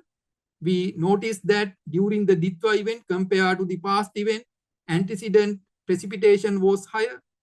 Then the base flow was higher. Soil moisture amount was significantly higher. Collectively, it caused a runoff coefficient much larger than the previous events, right? So it is not just about the rainfall intensity. It is about the preconditioning of our study area before the event. They can be captured with the latest technology like the remote sensing, right? So we need an integration of this technology in our adaptation measures. That is what it is important, right? So this is another study now currently going on. As you know that in Deduru Oya area, there was some devastating flood and damages, right?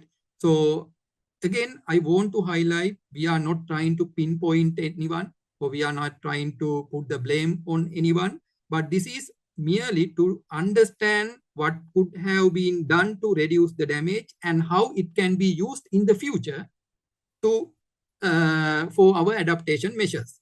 And again, I want to highlight that we are conducting this study with very limited amount of data. Currently, the data availability or the data is very scarce, right? So that we are depending on the data that we collected from the dashboard, like the irrigation department. They publish, some data is available in their dashboard. And also we look into the newspaper articles. We look into the report released by the Disaster Management Center, right?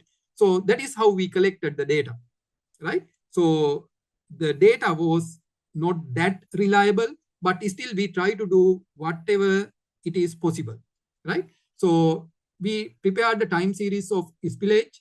Then we also prepared the time series of rainfall, right? Then we combine them with the hydrological model. Then this is what happened according to our modeling. This is what we can say. So this is the critical discharge threshold at this point.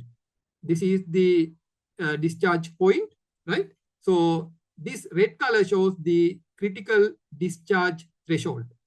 And this one, the red color line, it is the reservoir inflow that is coming from the upstream catchment area to the Deduru.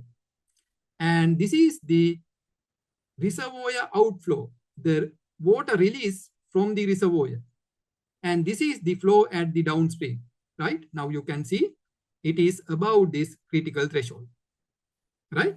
Then what we did, we ran it with different scenarios, right? For example, how we could have reduced the damage if we release water earlier, right? If we maintain reasonably safe amount of initial water level in the reservoir, what could have happened, right?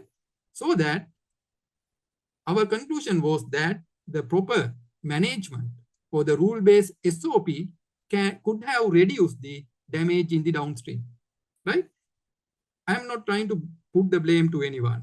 Or there are different constraints, right? So I will discuss them later, right? But we can use this understanding to reduce the future damage, right? That is what it is important, right? What we can learn from this, right? And what is the way forward, right?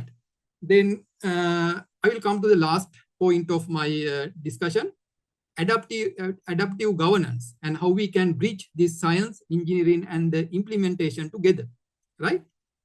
So as Professor Lalith also mentioned, the data sharing is very, very important, right? Unfortunately, in the climate risk management in Sri Lanka is still fragmented across several agencies: Irrigation Department, Mahavalley Authority, Meteorological Department, NBRI, right?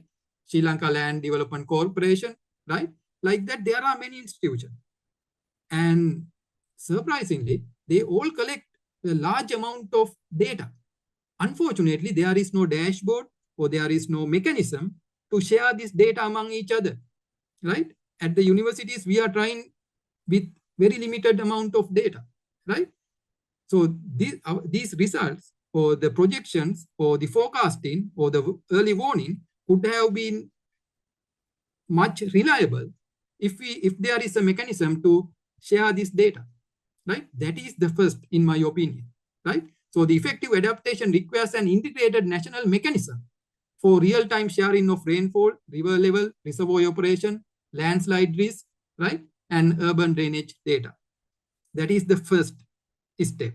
We need to have short-term plans, we need to have medium-term, and we need to have the long-term plans. Long-term plans can include enhancing our operating systems, like the radar system. Always the meteorological department requests a radar system, right? That can be our long-term target or even the medium term. But right now we need to plan with what we have in our hand, right? We have many rain gauges, right? All over Sri Lanka. Perhaps it is more than the developed countries, right? What is important is to integrate them, right?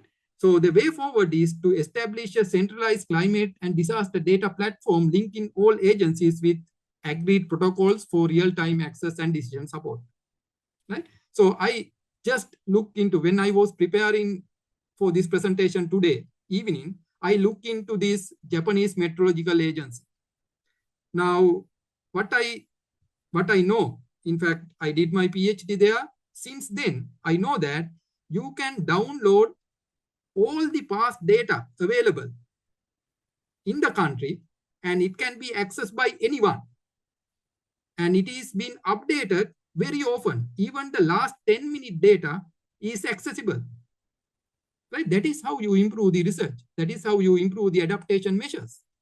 So what is going wrong in here, right? That is what we need to understand. Right. So the second is from forecast to the action, early warning, real-time flood forecasting. As I mentioned you earlier, we can have the plans in different levels, short-term, medium-term, and the long-term. So the instrument like radar, right, can be our medium-term or the long-term can be included in there. But real-time flood forecasting can be done with what we have in hand.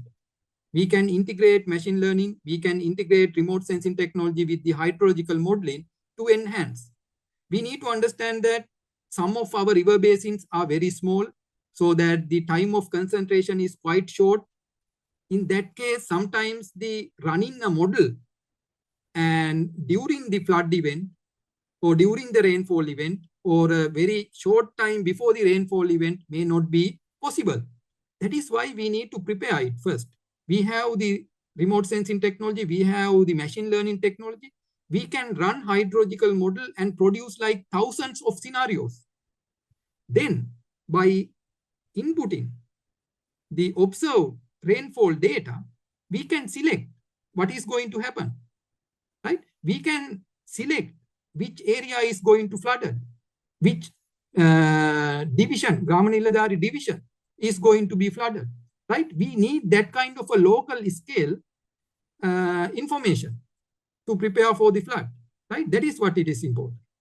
Now, the way forward should be develop operational pilot basin for a real-time flood forecasting, right? We can do it for a single basin first.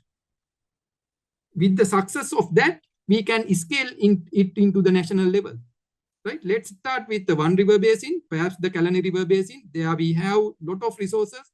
Many organizations are working on it, right? So that collectively, we should be able to prepare one system that produce reliable result. Then we can scale it up to the national level, right? So the rebuilding the public trust in forecast and warning. This is one thing that we noticed during the Ditwa event. Communities do not trust forecast. Therefore, the response is weak, right? So why the trust is low? Most often the forecasts are communicated in technical terms. Warnings are often too general or too late. That is what happened, right? They are too general, right?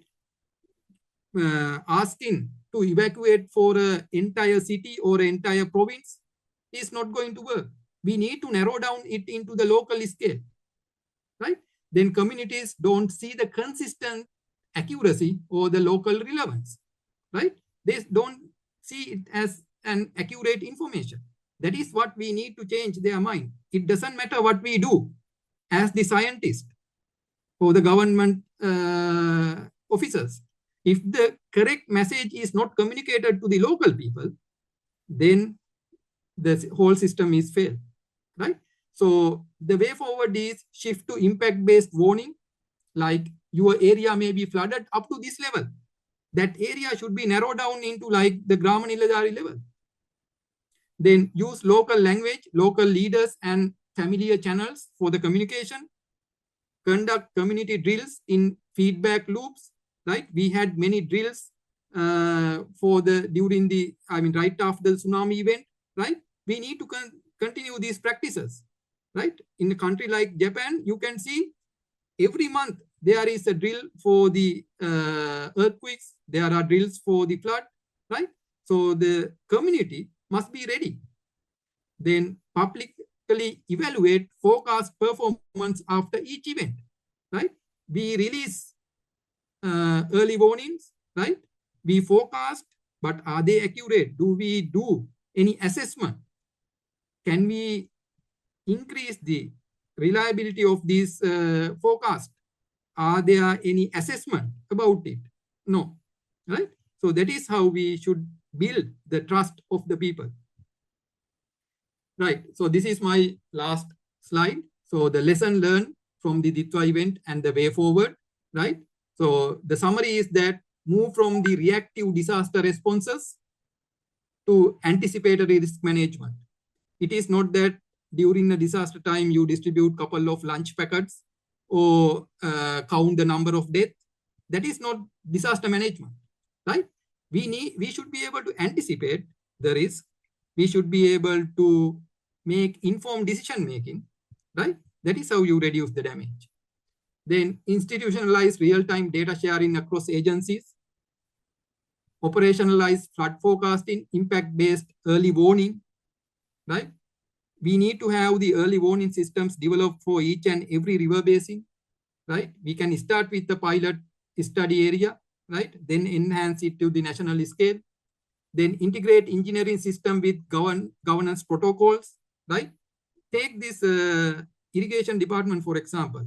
Their protocols are to collect water as much as possible, right? So that during the yellow season, we can provide water, right? There is nothing wrong in there, nothing wrong what they did, right? We need to understand that they did what their protocol says.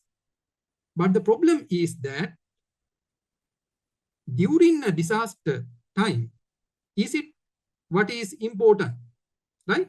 During the disaster time, there should be a national body that can make a decision how to regulate or how to regulate our reservoir system, how we make the decision. That should include all the agencies, including the universities, right? Because it needs the practical knowledge and it also needs the professional judgment, right?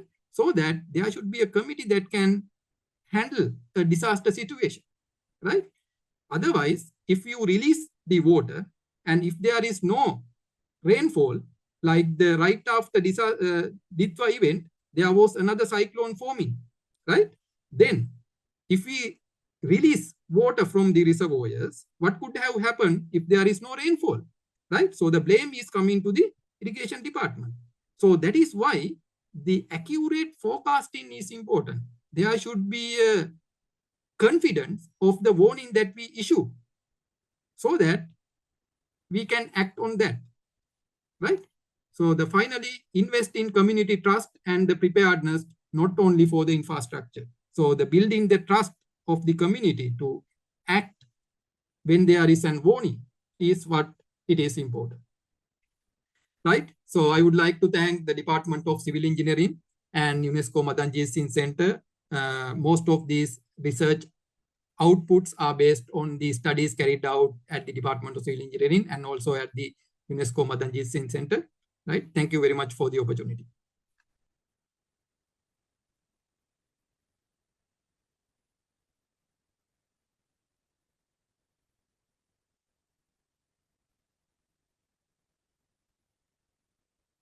Thank you very much, Dr. Luminda Gunawardhana. And do we have Dr. Charitha Dissanayaka to lead the Q&A? Once again, thank you very much, Dr. Luminda and Professor Rajapakse.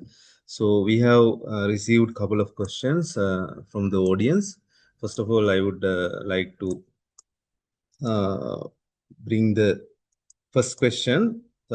Ms. Hasini was asking, theoretically, cyclones cannot form within about 4 to 5 degrees of the equator due to the weak Coriolis effect.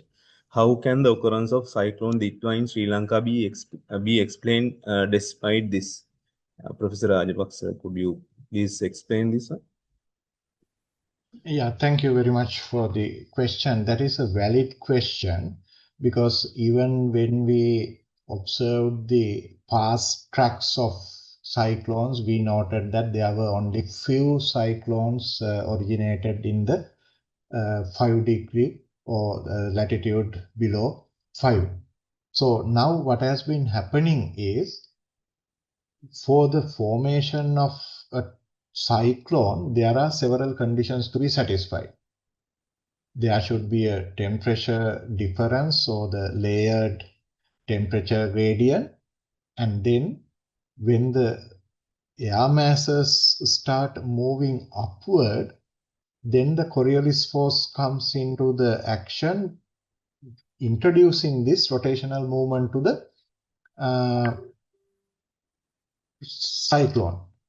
So normally what happens is when there is a strong Coriolis action, if the latitude is about 10-15, and if this air mass movement occurs in an oceanic region, because then it can accumulate a lot of energy through the air mass absorption and strong Coriolis force. But close to the equator, what is lacking is this Coriolis force. But increasing temperature could compensate for that lacking Coriolis action because there can be more air mass, air capacity to hold moisture because of the increasing temperature. So there can be a huge air mass generated due to the few degree of temperature rise. Then even though the Coriolis effect is less, there can be a formation of a cyclone. So that is why when the initial Ditwa was formed, we thought there won't be another cyclonic action in the region for another 10-25 years. But within next week, there was another deep depression. So that is the reason increasing temperature can create additional opportunities for forming these slow-moving cyclones. I think I have answered the question adequately. Yeah, thank you, sir. For that question, I would like to add something because you maybe know due to the ice sheet melting, right now we are experiencing severe sea level rise for the region, especially near the equator. So once you mentioned in your presentation, Maldives and some of the islands are will undergo within the next 50 years. So once I did research, the research and R&D work for the region in Indonesia, they have a 50,000 islands. Due to this temperature rising, they became a hotspot for the cyclone action due to this severe Coriolis effect. Then temperature rise and the sea level rise became a driving effect for the increasing the number of cyclones within that region. So we are also experiencing this kind of phenomena in future. Thank you, sir. So the next question, and then in Sri Lanka, it appears that one of the major sources of revenue for meteorological department is this sale of rainfall data. However, this can sometimes create challenges for researchers, as access to such data maybe involve high cost or administrative procedures. So he is asking what would be the mechanism, research-friendly mechanism could be established to facilitate easy access to rainfall data for academic and scientific purposes. Maybe Dr. Luminda, from your side, is it okay if you can give an answer? Yes, thank you very much for the question. Actually, that is one of the issue that also we have.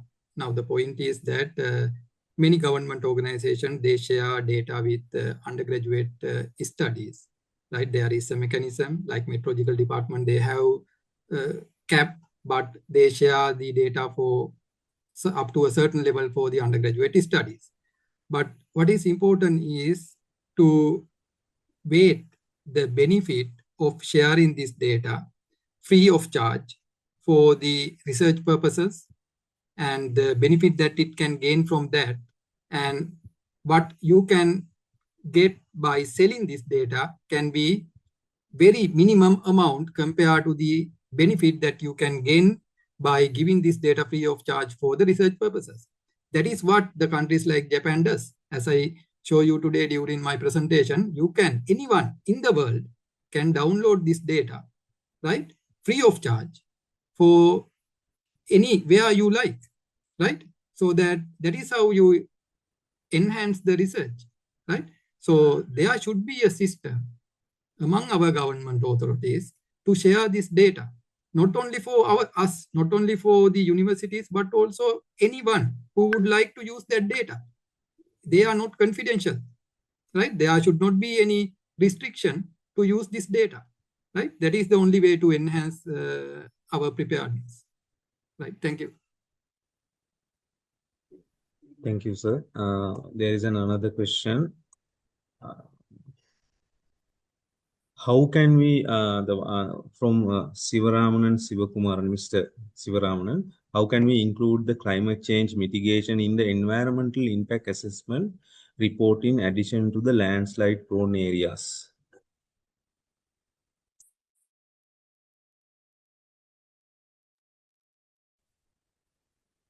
So, if not mine, is it okay if I give the answer?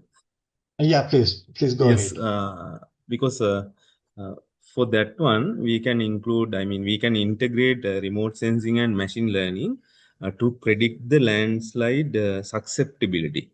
So in terms of the result of the susceptibility, we can have a continuation of the environmental impact assessment based on that susceptibility, and as well as the recorded events within the area of interest where you are doing the research. So then we can include that things for the policy frameworks. I'm right now one of my student doing this kind of work for the Central Highlands.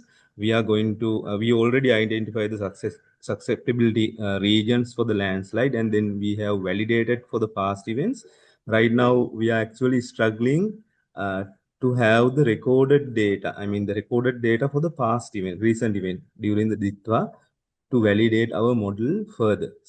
So then it can be very useful for in future for the policy frameworks where new construction should be avoided from the respective regions, and we can align the railway tracks, road networks, and as well as the proposed infrastructure improvement during that region. I think, is it okay, sir?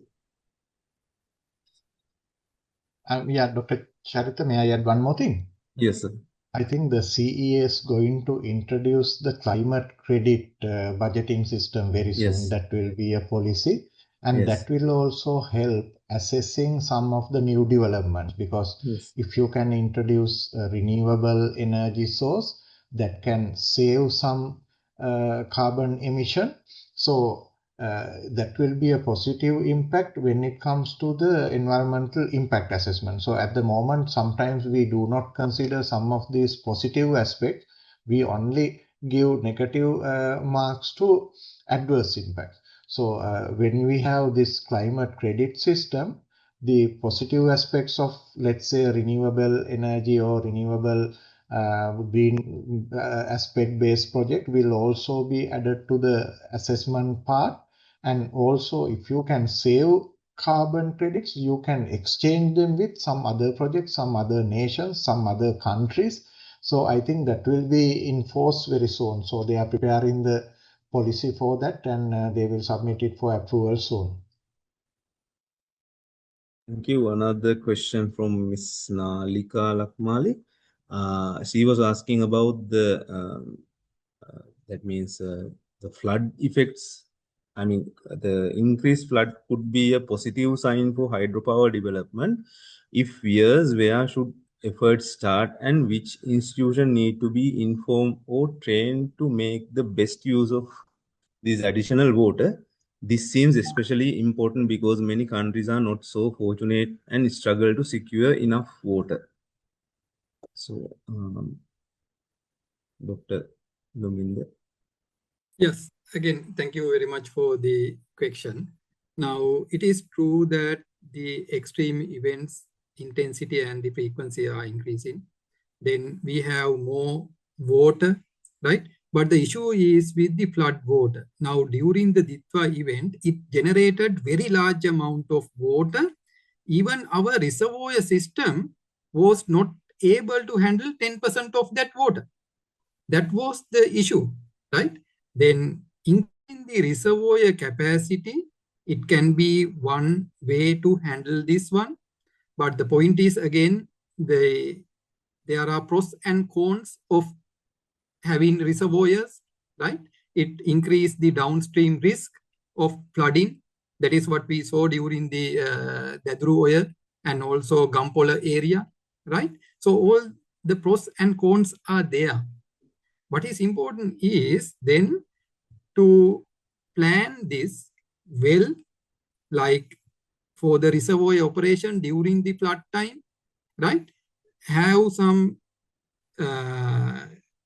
method prepared based on the scientific studies so that we can reduce the downstream flood and we can even store a significant amount of this water for the later use. It can use for generating the hydropower, it can use for agricultural purposes. But what is important is to prepare a SOP based on the scientific studies, right? So, yeah, that is my answer. Thank you. Thank you, sir. There is another question from the chat box. Please wait. So one was asking, protection of wetlands are also very important in urban areas to control urban flood as a nature-based solution and adaptation. Are there any plan to conserve existing wetlands? And then another question from same Miss Rekha. Gampola to Peradeniya flood impact is not only heavy rainfall, it was due to Kothmale water management issue. This should be a lesson learned example for future preventions because we can expect more storm future also. Then what is the preparedness for something happen again in future? I think Professor Rajapakse, you can give the answer. Yeah, that's an interesting question because we know that wetlands are one of the most productive landforms in the world. And in Sri Lanka, it is very special. Even the Colombo city has been declared as a Ramsar wetland city. Only few such recognitions are there in the world globally. So one aspect here is, of course, the government organizational level efforts are there to conserve wetland, for conserving forests, conserving wetlands.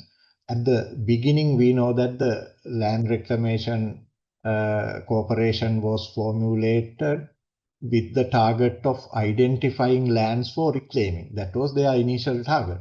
But later, those days, we treated wetlands as a nuisance. But with the changing scientific knowledge, we understood that wetlands are a major component of the environmental system. It supports productivity, primary productivity, as well as it can act as a sponge for flood management. So now the land reclamation targets conserving and preserving wetland. They have a different branch allocated for that particular purpose. And for reclaiming any of the low-lying areas, which is identified as denier or whatever it is in the deed system, they need permission from land reclamation to go ahead. And on top of that, major wetlands in the Colombo is included within the Colombo flood management zone. So they are protected by the Flood Management Act, and normally under any circumstances it is not allowed for reclaiming those identified wetland areas. And to the second question, Dr. Charitha, the second question was? Second question was actually regarding the Gampola to Peradeniya flood impact, which is not only due to the heavy rainfall. Maybe there was an issue of the Kothmale water management system. So Yes, this should be that's a sensitive issue. We know that it happened not only in Mahavali Basin, also in Daduruya Basin, Malwatuya Basin, and Kalawaya area. So what happened was, the duty of irrigation department is to gather water for the forthcoming dry season management. So if the rainfall predictions are 100% reliable, they can make a decision that we can release some water in advance. But here what happened was, we did not have such a clear warning. Med Department has clearly identified the unusual signal, but there was an issue in converting it to rainfall depth. So Irrigation Department did not have any reliable source to depend on how to manage the reservoir to store some additional flood, releasing some flood water in advance and creating flood storage. So those are the issues we need to address actually. So now there are very complicated water management models that can be automated. We don't have to struggle with traditional type of calculation. We can automate system so that gate operation as well as, but there should be a standard way of operation that is approved by the relevant authorities. It did not happen this time. So those are the issues we need to address in future. Thank you very much, sir. So there is another question. What are the best flood prevention plans suitable for Sri Lanka, such as heavy floods like recent happened? So Mr. Achint was asking regarding this. So please, can someone tell a brief answer? Best flood prevention plans, Dr. Luminda? Yes. Yes, thank you for the question. Actually, best action should be an integrated plan. As I mentioned you in my presentation, there should be the concrete or the grey infrastructure. Then they also should be integrated with the blue and green infrastructure so that we can collectively reduce the flood damage. Grey infrastructure alone is not going to work, right? In that case, the biodiversity loss can be very high. But we also need to integrate like the wetlands, we need to integrate the reservoir systems, and also we need the forest area to integrate. So the proper land use practices should be there, right? So a single action is not going to work, but there should be an integration of all these possible measures with the proper planning, then only the flood risk can be reduced. Right, yeah, thank Dr. you. Charitha, may I add something? We Yes, can sir. start with even very minor things. You know, there is an interesting practice in Thailand. In Thailand, the king is very much respected, and there is a belief that natural forests are owned by or they are managed by the king. So when it comes to the rural villages, there is a custom or a tradition, whoever visits the jungle area, as a respect to the king, who is the owner of the land, they pick a stone from somewhere and align it in a line. Later on, they have realized that that was done with a purpose, because in the very upstream areas, creating this type of a natural weir can create a huge storage when it comes to the natural runoff accumulation.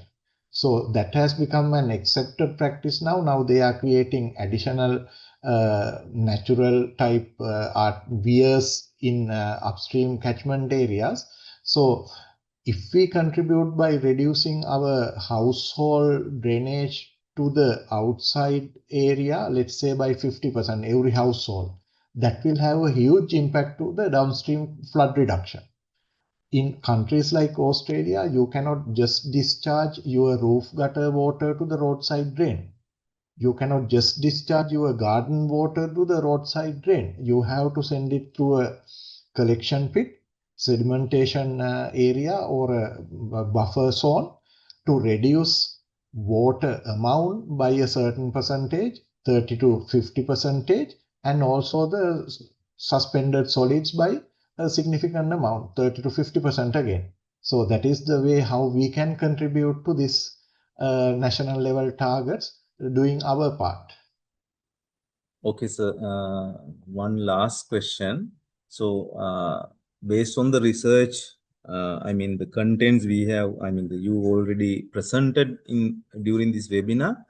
So there was a question based on that one. Is it true that floods cause more damage to harvest and agricultural production in the dry zone than the droughts do? If so, does this suggest that we should reconsider our traditional cultivation calendar, and that farmers may need to be educated to avoid the peak flood periods and adjust their cropping cycle accordingly? Yeah, I mentioned about that based on an ongoing study.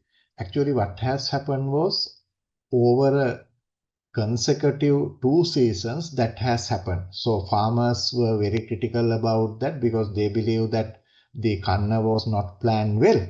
But actually what has happened was the unpredictability or the variability in the weather pattern. So the monsoon has arrived slightly ahead of normal time.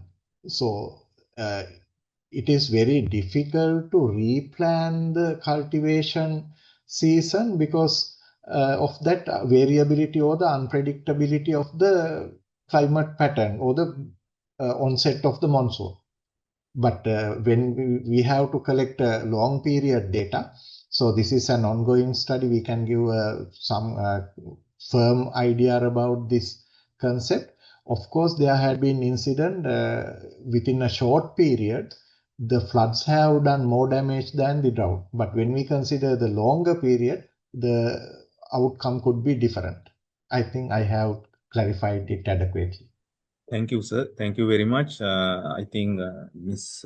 Umayangana, please continue. From this point onwards, we will going to end up the Q&A session.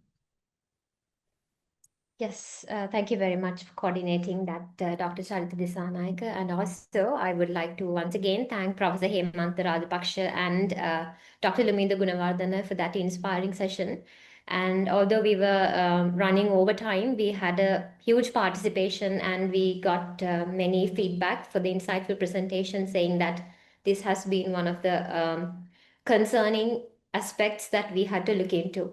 And you very well showed us the impact and the insights as to how crucial it is to take all these proactive measures and also to keep us informed, keep an audience informed, and especially to maybe experience a similar or a more intense disaster like we used to experience last year. So thank you very much for keeping all of us engaged.